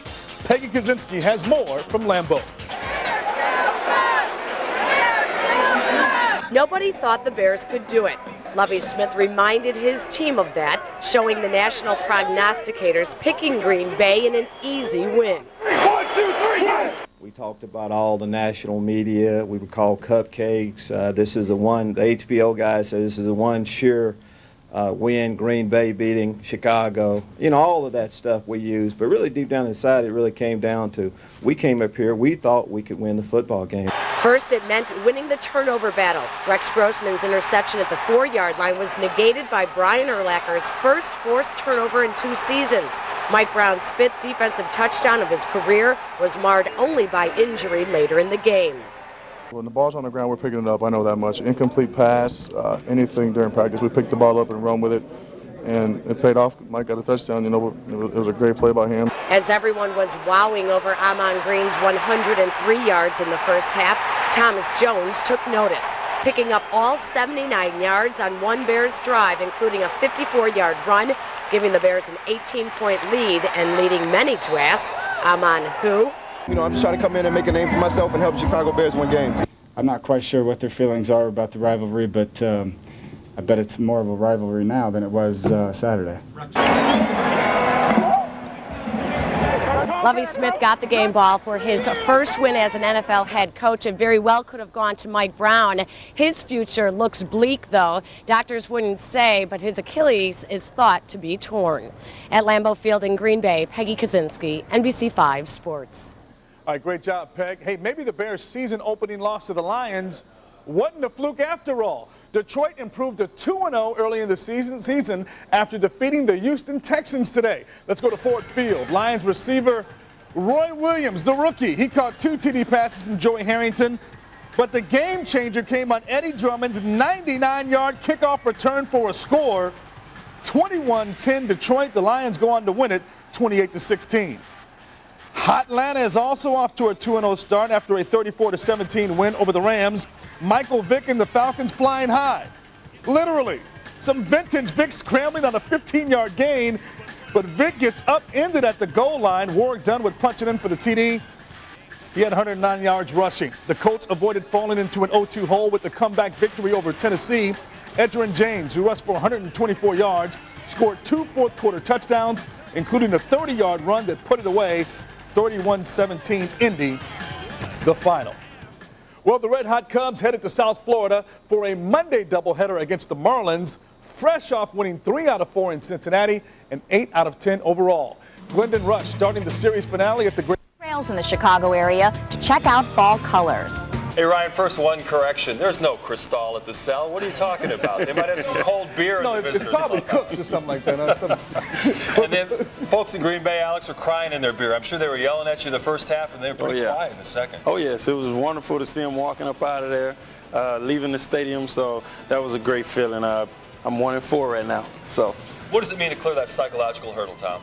Oh, it's unbelievable. Confidence going into the next week's game. And now people have to start giving you respect in the division because you did go and beat the division leader. And Lovie Smith gets the game ball in the locker room. We'll show you that on Bears Game Night Live. Ryan's back with more Sports Sunday after a timeout. Sports Sunday at NBC5 is brought to you in part by Business Solutions. We got a game! What a great moment for Lovie Smith, Rex Grossman, and the entire Bears football team. Welcome into Bears Game Night Live, the only show that takes you inside a locker room moments after a huge win. Tom Thayer joins me as always, and Tom, Bears 21, Packers 10. Pretty much says it all, isn't it? I tell you what, every Bear alumni, every resident of the state of Illinois, every Bear fan around the world is proud of that football team tonight because nobody expected it, and that was the best gift that any fan that's waited for quite a few years could ever receive. Lovie tries to play it on an even keel, but he was very excited when he got that game ball from Rex Grossman. Hey, there's no hiding excitement. When you beat Green Bay in Green Bay, when you predicted the first day you're hired on this job, and that's my his first gosh, win. what else can you ask He'll for? always treasure that game ball. As we talked about, Lovie Smith issued that challenge to his team immediately after he accepted the job as Bears head coach. The first goal, he said, pretty obvious. We have to beat Green Bay. But almost no one gave the Bears a chance to accomplish that goal in Lovie's first game as the head coach at Lambeau Field. Ron Rivera had a lot of success beating the Packers during his career, and so did Lovie when he was defensive coordinator for the Rams. Bears trailed 3-0 heading to the second quarter, but then Thomas Jones started ripping off some big gainers, that one for 19 yards. Set up the first touchdown of the afternoon. Rex Grossman going through his reads and finding fullback Brian Johnson, who bulls his way into the end zone. Good patience by Rex Grossman, Tom, on this play. That was such a powerful play by Brian Johnson. That's everything they signed him for, to be a receiver out of the backfield, to be a blocker out of the backfield. But when he's challenged one-on-one at the goal line, runs right through him, right over him, and not around him. Brett Favre tried to throw deep against the Bears defense, but Mike Green says not so fast. A nice play there. He makes a great catch. They had some replay business on that and stopped the drive. Here's where the game turns around for good. Brian Urlacher strips the ball. Mike Brown scoops it up, and he's off to the races. 95 yards for the touchdown. His 5th defensive score. That's the most in Bears history. And good plays on both ends of this. Brian Urlacher, a very good play to strip the ball. Well, not only a great play of stripping the ball, but to have the presence to stand up and be the lead blocker. Although Brett Favre tried to turn his back to him to make it look like an illegal block in the back, it wasn't. It was just a great push by Urlacher, and it's nice to take a little bit of toll on Brett Favre and get a hit on him. A little bit of punishment, you're right. So the Bears led at 14-3. They made the most of their opening possession of the second half. Jones breaks into the Green Bay secondary for 54 yards. Some great blocking on that first drive, Tom. It was. You know, the offensive lineman cleared the hole, and then you got blessed with great speed where everybody else is chasing from behind. He did get caught, but, you know, again, this is a guy who's breaking off big runs and carrying the load on his shoulders. Didn't matter. Thomas got the touchdown himself. That made it 21-3, and things got very quiet at Lambeau Field. That meant Favre had to go to the air. He gets one touchdown on this bullet to Robert Ferguson, but 21-10 was as close as Green Bay would get.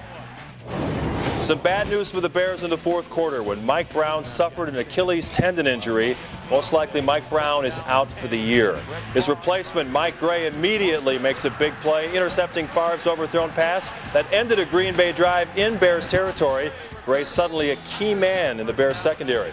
Packers manage one more drive with time running down, but Urlacher gets pressure on Favre, and his fourth down flip, well, that has no chance at all. Bears come away with a very, very satisfying victory, ending a 7-game losing streak in the NFL's oldest rivalry. This is only the start. Offense, they didn't stop you all day.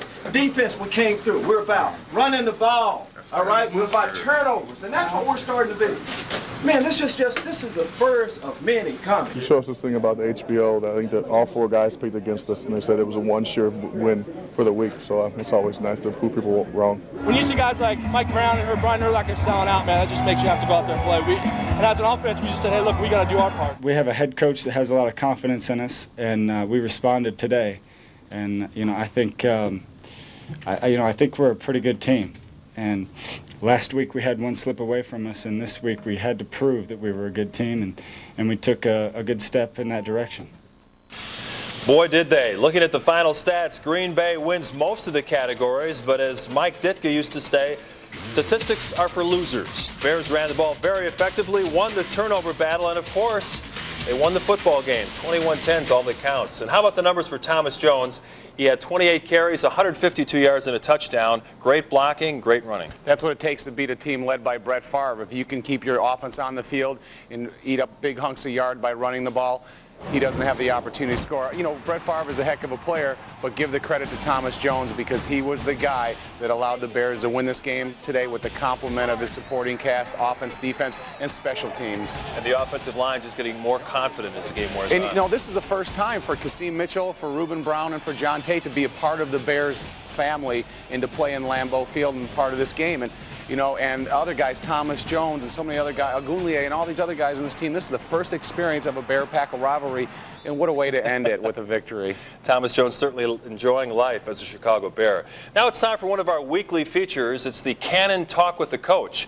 Bears radio play-by-play man Jeff Joniak had the pleasure of chatting with Lovie Smith after his first NFL victory. In the victorious Bears locker room with winning head coach Lovie Smith. And Lovie, this week in Green Bay, I did read the word cupcake when it was referred to as the Chicago Bears by one of the Green Bay beat writers, one of their NFL writers. And it kind of bothered me. I imagine it bothered you and it bothered the players. Yeah, it did. What really bothered us as much as anything was just a lack of respect. We felt like we lost a tough game last week, but we did a lot of good things. We came up here with a job to do. We really felt like we could win the football game, and it was just a great effort by the team to come through and get it. Ear-to-ear grins in that locker room. But let's talk about why they won the football game. There's a number of people who contributed to this, which is essential in team football, which you preached from the moment you got here. But what specifically got it done? Well, on the offensive side, I think we had a great game planned by Terry Shea and the offensive staff. We're a running football team. We were able to really pound them with the run today. Of course, Thomas Jones, an excellent game. Offensive line, the way they stepped up. Losing a guy like Mike Gann did, having Steve Edwards step in and really perform the way he did. So we were able to run the football well, and we had some big passes. I thought Rex Grossman was outstanding leading the team, coming off a tough loss last week. On the defensive side, we got turnovers. That's what it's about. In the second half, defensively, there seemed to be an adjustment made by you guys and Ron Rivera with the front, and then the blitzes started to really start to make an impact. What adjustment did you make? What we did the second half is we tightened up those things, really kind of showed the guys the mistakes that they were making. And you mentioned blitzing. We just felt like we needed to get after them a little bit and put a little bit more pressure on them, and that's what Ron and the rest of the defensive crew was able to do. It appears that Mike Brown could miss some significant time. What is the latest on what is being called a strained Achilles? What is his situation as far as you can tell right now? Well, Jeff, anytime you take a guy off on a stretcher, it's tough. And the truth of the matter is we think the injury is pretty serious, with Mike, and he's going to be out for a while, if not, from now on. So that's the tough part of it. Mike meant an awful lot to us. How about that touchdown run? He's a captain of the team, just, a special guy. We're hoping for the best, but we think that it could be pretty serious. And Brian Urlacher said he likes the win, but he traded in to have Mike Brown back for the rest of the year. We'll see what happens. Thank you. Congratulations on your debut win against the Packers. With Lovie Smith, Jeff Joniak in the Bears locker room. Thanks, Jeff, and our thanks to Lovie Smith. Obviously, that's the damper on the day. Losing Mike Brown for the season, one of your defensive leaders, how much does that hurt? It's going to hurt quite a bit because Mike Brown, you know, from the fans to his teammates to the broadcasters, everybody loves Mike Brown and loves what he brings to the team and the way he contributes not only as a player but as a leader. And it's so unfortunate to have this type of injury because, you know, he means a lot to the defensive backfield, especially when you're a young team that has an average age of 25 years old. He hasn't been here very long, but he's still an elder statesman on this team. We certainly wish Mike well and a very speedy recovery. Well, coming up next, we'll bring in our special guest, Bears defensive end Alex Brown. Alex and his buddies shut down Ahman Green in the second half, and this time, Brett Favre could not make the big play for the Packers. Plus, we've got our game night exclusive. It's the sounds of the game. Take a listen.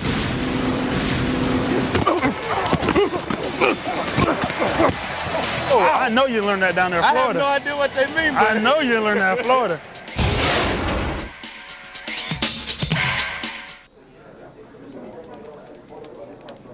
For details. Get ready for fall yard cleanup with big savings on a great selection of chainsaws. In sacks more, or is it staying in the throwing lanes just so the receivers don't gain the continuity with them? Well, you want to get in a throwing lane. If you can't get there, get your hands up. I guess alter the throw, tip a ball so we can get an interception or something like that. But it's hard to get there. The offensive line pretty good. 2 deflected passes today, and I know sacks aren't overrated, but if you can get a deflected pass, sometimes it's just as important as a sack. It is. And if we get the sack, I mean, we don't get the ball. If we get an interception, we do. Right. So, I mean, of course, we would love to have more sacks, but I'd really take the win instead of sacking Favre 8 times today and not get the win. So I like to win a little better. Hey, Tom, on Game Day Live this morning, you talked about the fact that the Bears had to get pressure on Favre, get him to force some throws, and he did that today. Led to some turnovers. I thought the safeties were 2 of the key guys in the game today, and Mike Green and Mike Brown. Mike Green came up with an unbelievable interception. But you know what impressed me about the safeties, especially even when Bobby Gray came in the game, when they were on that play that they're really confident, that counter play where the guard pulls, the safeties were coming off field and taking that guard on the line of scrimmage, stopping him in his tracks, and then backing up the play where everybody else can come and make the tackle. I think when you're outmatched by 150 pounds and you come up and you lay a hit on the offensive lineman, I'm impressed with that. How about those safeties, the Crayola guys, Brown, Gray, and Green? I heard Todd Johnson's changing his name to Todd Blue. Is it? I haven't heard that, but that would be nice. Gator Blue, right? Gator, we're not going to talk about Florida, so you warned me not to say anything about that. Well, now it's time to take you down on the field and inside the locker room with our special feature. It's the sounds of the game.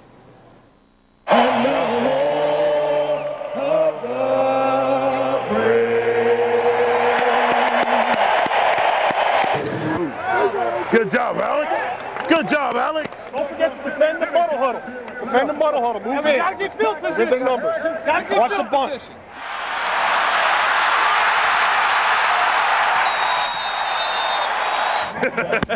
There we go. Throw the rock. Money. Hey, they're gonna go deep, right? You you're on the left. All right, good. Hey, Tank, you're on the right. Oh, damn.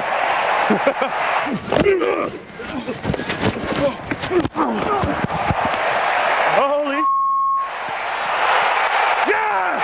Inconclusive. Wait. If you trip over a person, does that mean he's down? Oh. That's a big word.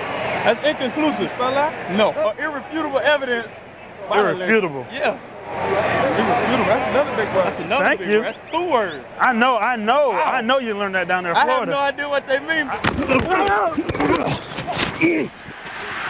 It's been too long since we beat these dudes. There y'all go. There y'all go. There y'all go. Ah! We got a game ball for the first coach to win against Green Bay. We did. We say we had to beat Green Bay. I said, hey man, stuck myself out. Hey, we jumped out and said a few things about Green Bay. We asked you to back us up. That's what happens when you're a family. This is just one of the things we're talking about Green Bay. Now it's Minnesota is what we have to do. Baby. Let's bring it in here. Let's be out. Where's Bill at now? Bears on 3. 1, 2, 3. Bears.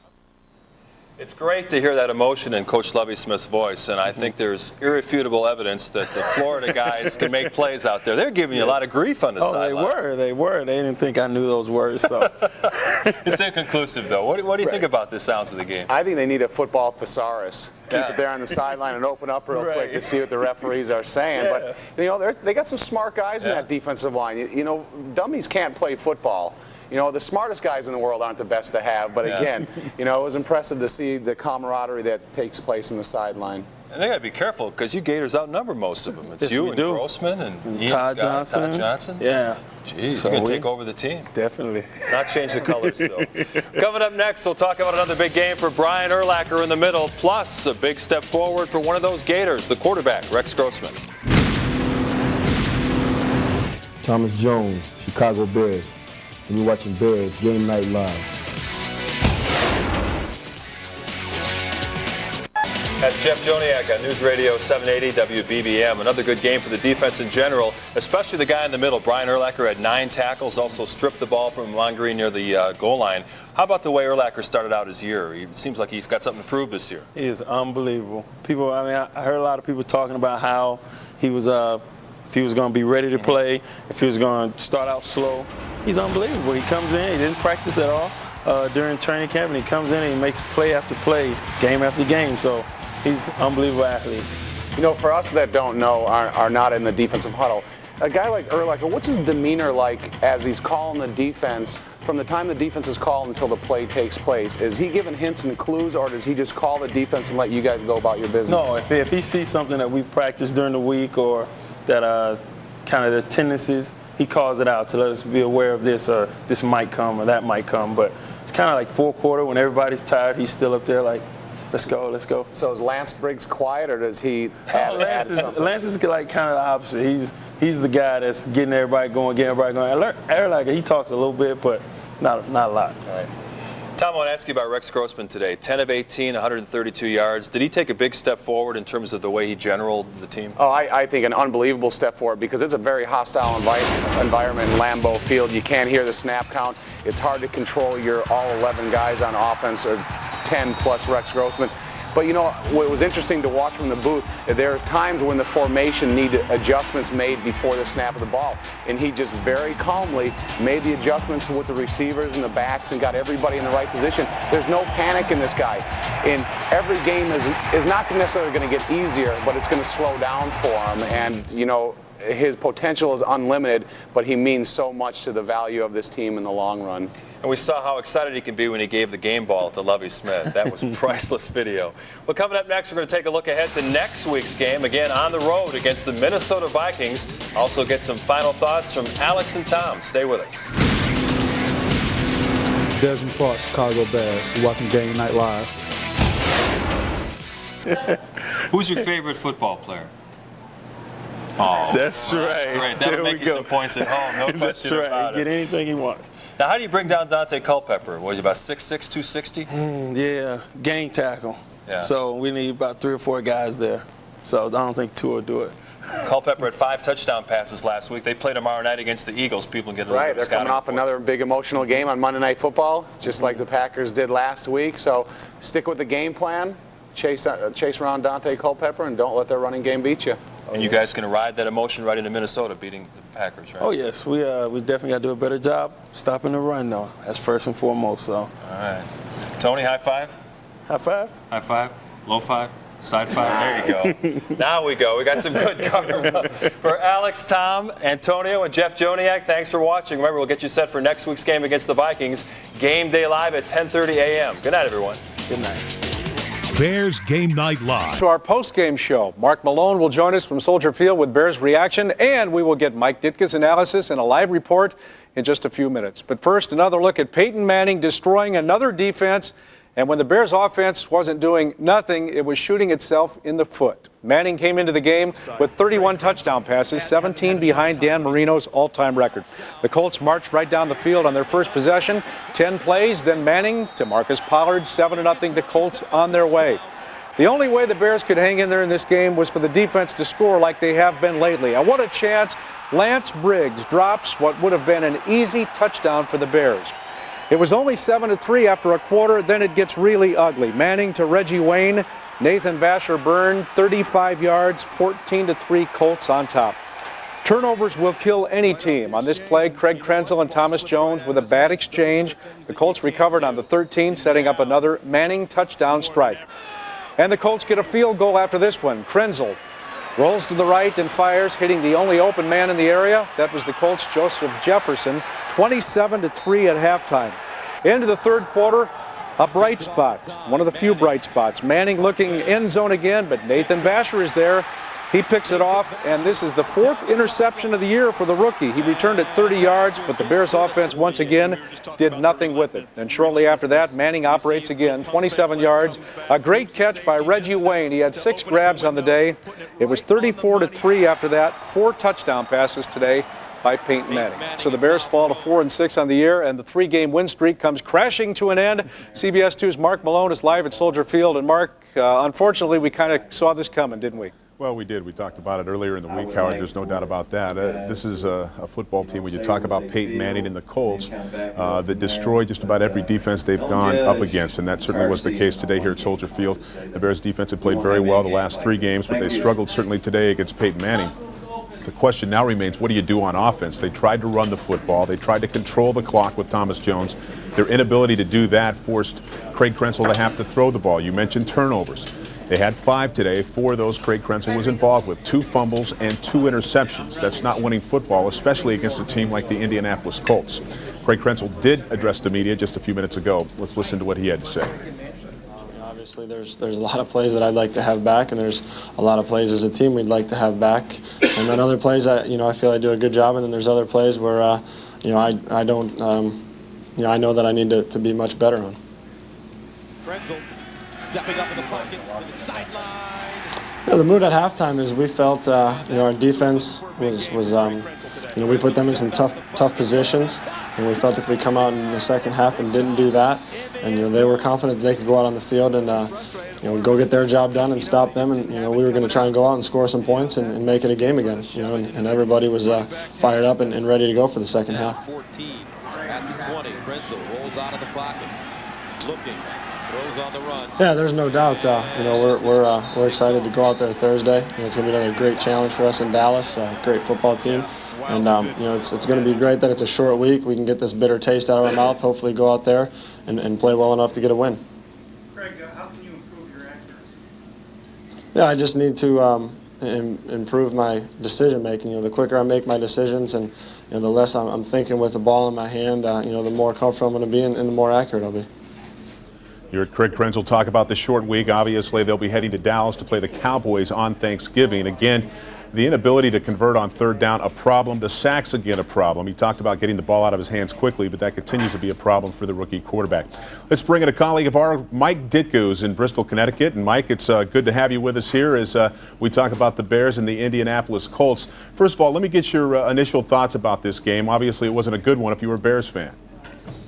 Well, it's just the Colts have too many weapons. I mean, really, I think it showed today. I don't care how good you can play defense.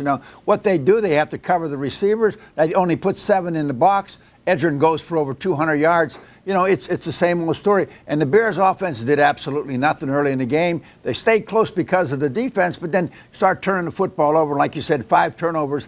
They're not good enough to overcome that against a team like Indianapolis. You can't take anything away from Indianapolis, but Krenzel really looked like a rookie today. He made rookie mistakes. He tried to put the ball into some areas where he used very poor judgment. The ball would have been better thrown away. So when you do those things, chances are you're not going to win the football game. Coach, I know you've seen this before. Tom Moore, the offensive coordinator for the Colts, was my offensive coordinator in Pittsburgh. He does basically the same thing. 3 wide receivers, Edgerrin James in the backfield, a tight end. Lets Peyton call the game. If the linebacker moves out, they run the ball. The linebacker stays in the box, they throw the ball. It seemingly looks as though, from a defensive standpoint, it doesn't matter what you do, you're going to be wrong. Well, they tried to trick him a couple times. I think one time I noticed Peyton had to take a timeout, but you're right. I mean, he's the only one that can run that offense in football. He's the best quarterback in the National Football League right now. It's unbelievable what he's doing. He's like a guy back there with a chess game, just moving people around, whether it's Pollard or Stokely or Harrison or Wayne or Clark or Edgerrin. He's going to get the ball to somebody.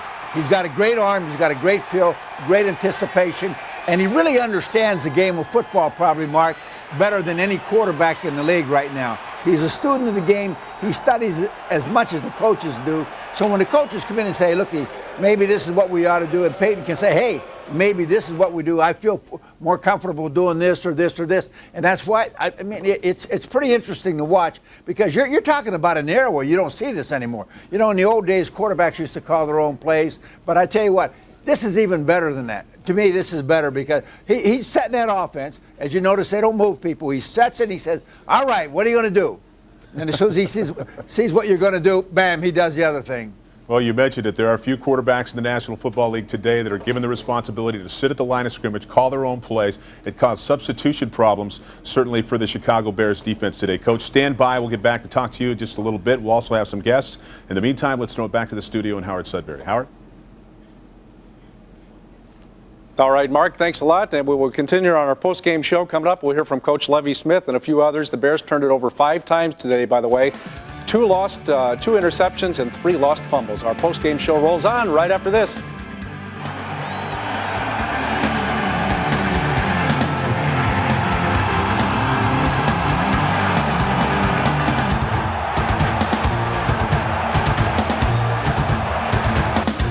Lost today. Obviously, you faced one of the best, the guy you've never faced before. What impressed you so much about Peyton Manning? It seemed like he was a step ahead of us all day. You know, that's as bad as it gets, man. We got whipped on both sides of the football. We're lucky we got a short week. You know, we got a game on Thursday, and this is a bad dream. Let's leave this one behind us. And Edgerrin James, second best outing here at Soldier Field. What was so tough about him to bring him down? You know, I mean, we were trying to be a little, you know, we were a little light in the box. We were trying to help out with the pass because we knew all the things that Peyton can do. It seemed like when we thought it was run, it was pass. When we thought it was pass, it was run. Like I said, he was just a step ahead all day. So it is a good thing that you have a game in 4 days and are back on the field. It is a good thing that you have a game in 4 days. Forget about this, put it behind absolutely. You. I mean, you want to forget this one as quick as you can. You know, we got a lot more games, and we still think we're a team that's capable of making it to the playoffs. Hunter, thank you. Back to you. I think it's a good thing they have a game in 4 days, and I think it's a good thing that it's the Dallas Cowboys, the way they're struggling, so the Bears are going to have a better chance in that one. Let's go back out to Mark right now. Peyton Manning, 4 touchdown passes today. I thought he might catch Marino today, Mark. Well, it's interesting because you look at the Bears quarterbacks collectively already this year, Howard. They have 5 touchdown passes collectively. Of course, Peyton Manning has thrown 5 touchdowns 3 times, or 3 different games this year. He had 4 again today. He's just a very difficult guy to stop. You heard Hunter Hillenmeyer say, we thought it was run, it was pass. We thought it was pass, it was run. He waits on a defense better than anybody in the National Football League. Lovie Smith, of course, had to address the media about this very embarrassing loss before they get ready to go to Dallas. Let's hear what he had to say. A tough loss for us. Colts are, you know, it's a good football team we played today. They dominated us really in all 3 phases, special teams, offensively, defensively. There's not a lot I can really tell you about what happened during the game. I thought we had some opportunities early. We missed a couple plays, and from there it kind of snowballed a little bit. You're going to have some games like this in your career. So you have to just move on as quick as you possibly can. That's the good thing about the short week that we have this week, that we don't have to let this feeling that we have linger too much longer. So, again, they played well. They're a good football team. All blame. We can all, as a team, we lost this game. And as a team, we'll come back next week against Dallas. Question.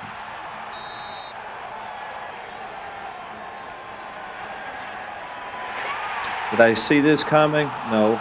But even the good defenses that you have out there, and we are a good defense, will have games like this.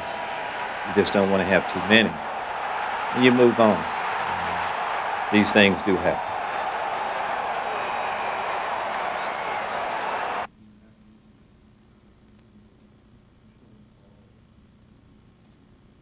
Well, the thought was we're going to always play the guy that we think gives us the best chance to win. That was the thought behind it. You know, once you get into the game, things change. You have a game plan that you would like to use as far as game time, but that'll change as we get into the game. And that's what happened with him.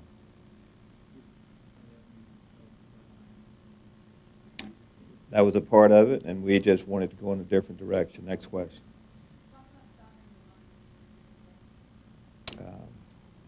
It was something that we wanted to do. We weren't able to. Missed tackles, things like that. We're set up to stop the run. That's the first thing we would like to do, but we weren't able to do it today. Lovie Smith again talking about how difficult it was on their defense. Let's bring back in Coach Mike Ditka, who's in Bristol, Connecticut. And Mike, obviously, I'm sure at some time in your career you've faced a situation like this where, you haven't been in a ball game or you get embarrassed. Let's talk about this defense. It's been a good front seven. I talked to Bill Polian, the Colts general manager, earlier before the game. He said, we're playing probably perhaps the best defense we've faced all year, yet they demoralized that defense. Does it say anything about where this Bears team is right now? No, I think the Bears do have a good defense. I think it's a very good football team. I think they'll bounce back.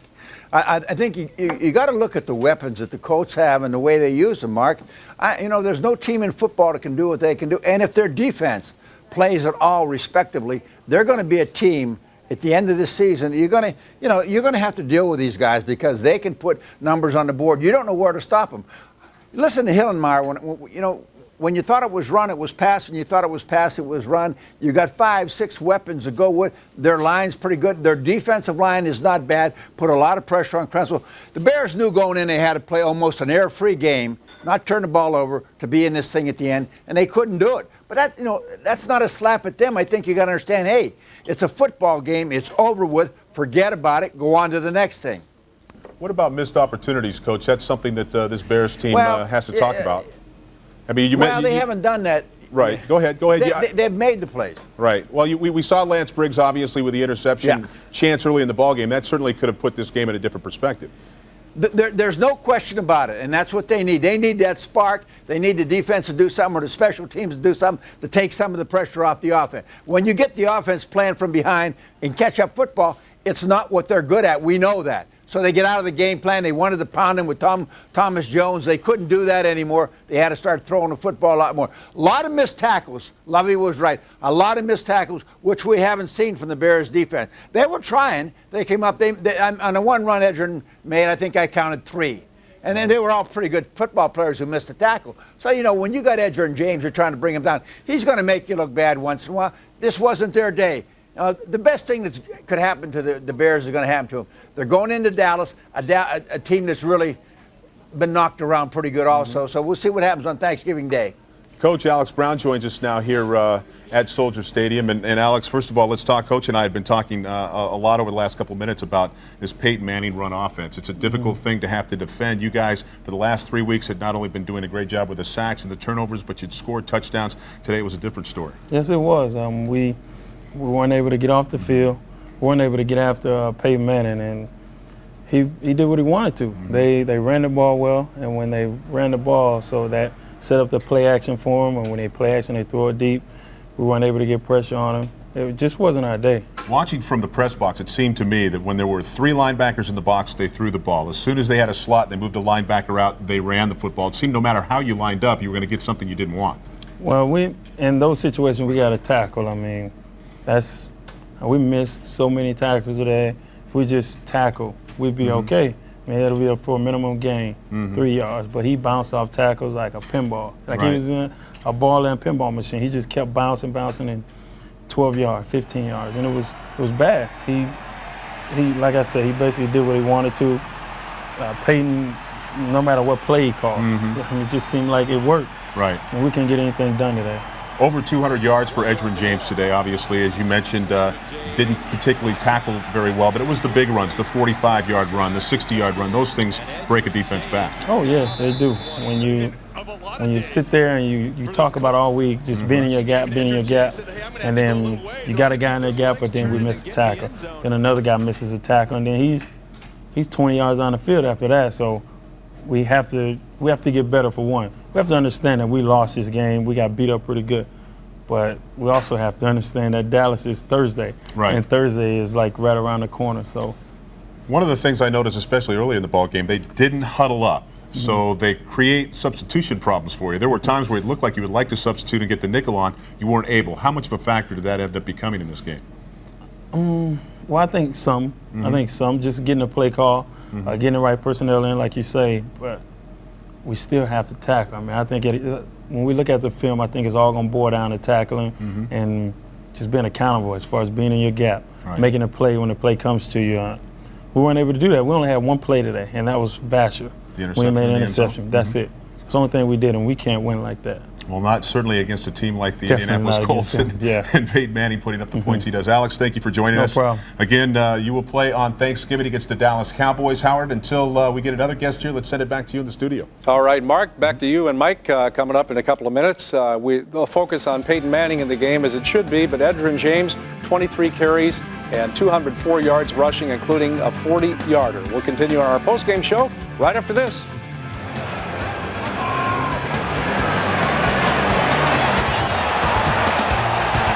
A memo went out. Did you get it? And the Colts offense off the field. That didn't work out too well. Thomas Jones was back in the game, but he rushed for 59 yards, and he is standing by with Mark right now. Mark? Howard, thank you very much. Thomas, thanks for stopping by. Obviously a rough day. We had Alex Brown in here. He wasn't happy with his performance. When you get down to a football team like the Colts and Peyton Manning, and there's so much pressure on you to score, and you continue to flounder as an offense, give me a sense of what's going on in the huddle and on the sideline right now. Mainly you're just trying to go out there and execute your plays, and we just didn't do that today. It's very frustrating on the sidelines, and we just didn't execute everything that we did in practice. And a lot of times it wasn't even their defense; it was us. We had a lot of turnovers and penalties. That made it 1st and 15 and 1st and 20 and things like that. And that makes it hard for the offensive coordinator to make calls, and then it makes it harder for us to get the first down. Ever since the injury to Grossman early in the year, this was going to be a season in which the quarterback play was going to be under the microscope and under question. As you watch Edgerrin James run the football in a spread out, wide open offense, and you see the room he has to move, it's got to make you a little envious in terms of what it is you might be able to do in that kind of an offensive structure. I think they have a great offense, and they have a lot of players on the offense that can make plays. The offensive line obviously is good, but when you have other threats and you're clicking like that, it's a lot easier to run the ball, and like I said today, we just didn't execute, and we had a lot of penalties and a lot of things that we just know that we shouldn't do, to win games, especially to score points. We knew going into this game we'd have to score points because they have a great offense, and we just didn't get it done. Did you know you'd carry the load in the backfield as the running back, because Terry Shea had said during the week that A-Train was going to get some snaps, but you were the guy from start to finish today? Just during the week, I just try to prepare myself for a 30-carry game. That's how I prepare myself every week. However the coaches divide up the snaps, that's the coach's decision. I just try to be ready when I'm out there to make a play. People don't understand how painful a turf toe can be, and it's taken you out of the lineup for a couple of weeks. Give us a sense of how it feels right now. Yeah, it feels good. When I first had it, it was probably the toughest injury I've ever had. Because the way I run, I stop and start a lot, and when your big toe is sprained, you can't really push off because the ligaments are weak, and it healed up pretty good. The trainers did a great job helping me to get back on the field. I felt pretty good Wednesday and Thursday, and then Friday I felt really good running. And today, you have your adrenaline, and you're just trying to make plays and you just block it out. So that's why I try to go out there and just do what I could do today. Now, obviously, we've talked a lot about the fact as we look forward, you got the Dallas Cowboys coming up on Thursday, a very short week of which there probably won't be a lot of contact. Is that a good thing to get back on the field after a performance like today, or would you like a full week to prepare? No, definitely get back on the field. We're a better team than what we portrayed today. We have great players on that team that can make plays. We just didn't come through today. But, definitely you want to get back out there, get back in the game, and get your confidence back, and that's what we're planning on doing this week. So Thomas Jones, 59 yards, as you mentioned earlier. Howard, says the toe feels good. He wants to get back out on the field, and that'll happen Thursday against the Dallas Cowboys. All right, Mark, back down to you in a couple of minutes. But right now we want to take a look at some of the stats from the game. With a 41-10 final, you know that these aren't pretty. The rushing stats, 275-79, 204 of those for Edgerrin James. And the numbers for Peyton Manning, he was 17 for 28, 211 yards, not that many yards, but 4 touchdowns. Craig Krenzel, 14 for 24, 145 total passing yards. The turnover battle, that tells the story right there, 5-1. A lot of penalties for both teams, and the time of possession. But the important numbers, 41-10, the final score, and 4-6, the Bears record after the loss. We'll continue with Mark and Mike and more on our postgame show right after this. Stay with us.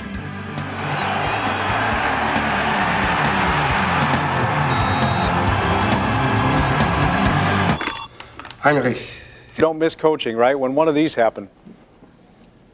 I've been there. I've gone through it. I know what Lovey's going through. But he's right. You got a short week. You go right down to Dallas. You're playing a football team that's having a lot of problems themselves. I think the Bears can be. I think they're ready for this football game. I think they'll play them very well. They got a chance to come out there with a win and get back on track. Today, you forget about it. I mean, they had great intentions. They had a great plan. They just went up against a better football team. Mark, when it gets going like it did today, the problem is Lovey doesn't have any options at quarterback. We've already seen Jonathan Quinn, so he couldn't really make a switch. Yeah, at one point in time, Howard, you might recall that Craig Krenzel actually left the game limping a little bit with that knee, and we saw Jonathan Quinn warming up on the sidelines. It didn't bring a very good reaction in the press box, I can tell you that right now.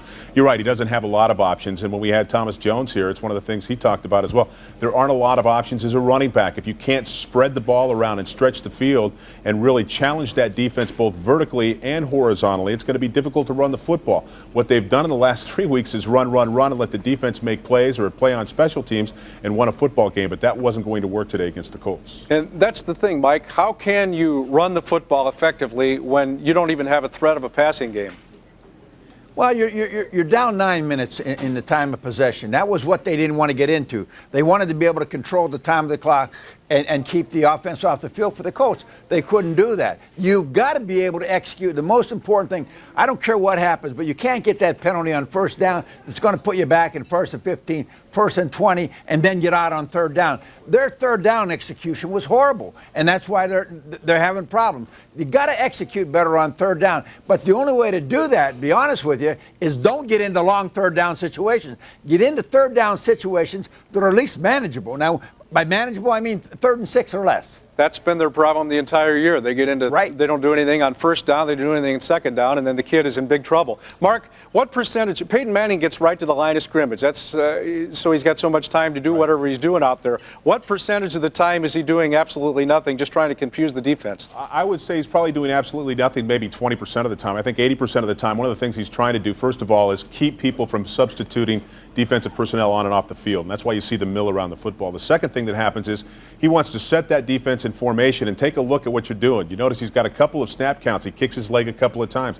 He's waiting for somebody to tilt and show him what's going on defense. Once he's satisfied he knows what's going on pre-snap, then he makes a call. Again, if there's too many people in the box, he's going to throw it. If you've spread out now and tried to cover the slot with a linebacker, he's going to run the football. It's why Edgerrin James today had over 200 yards rushing. Both of you, very quickly, have you ever seen a quarterback having a season like this?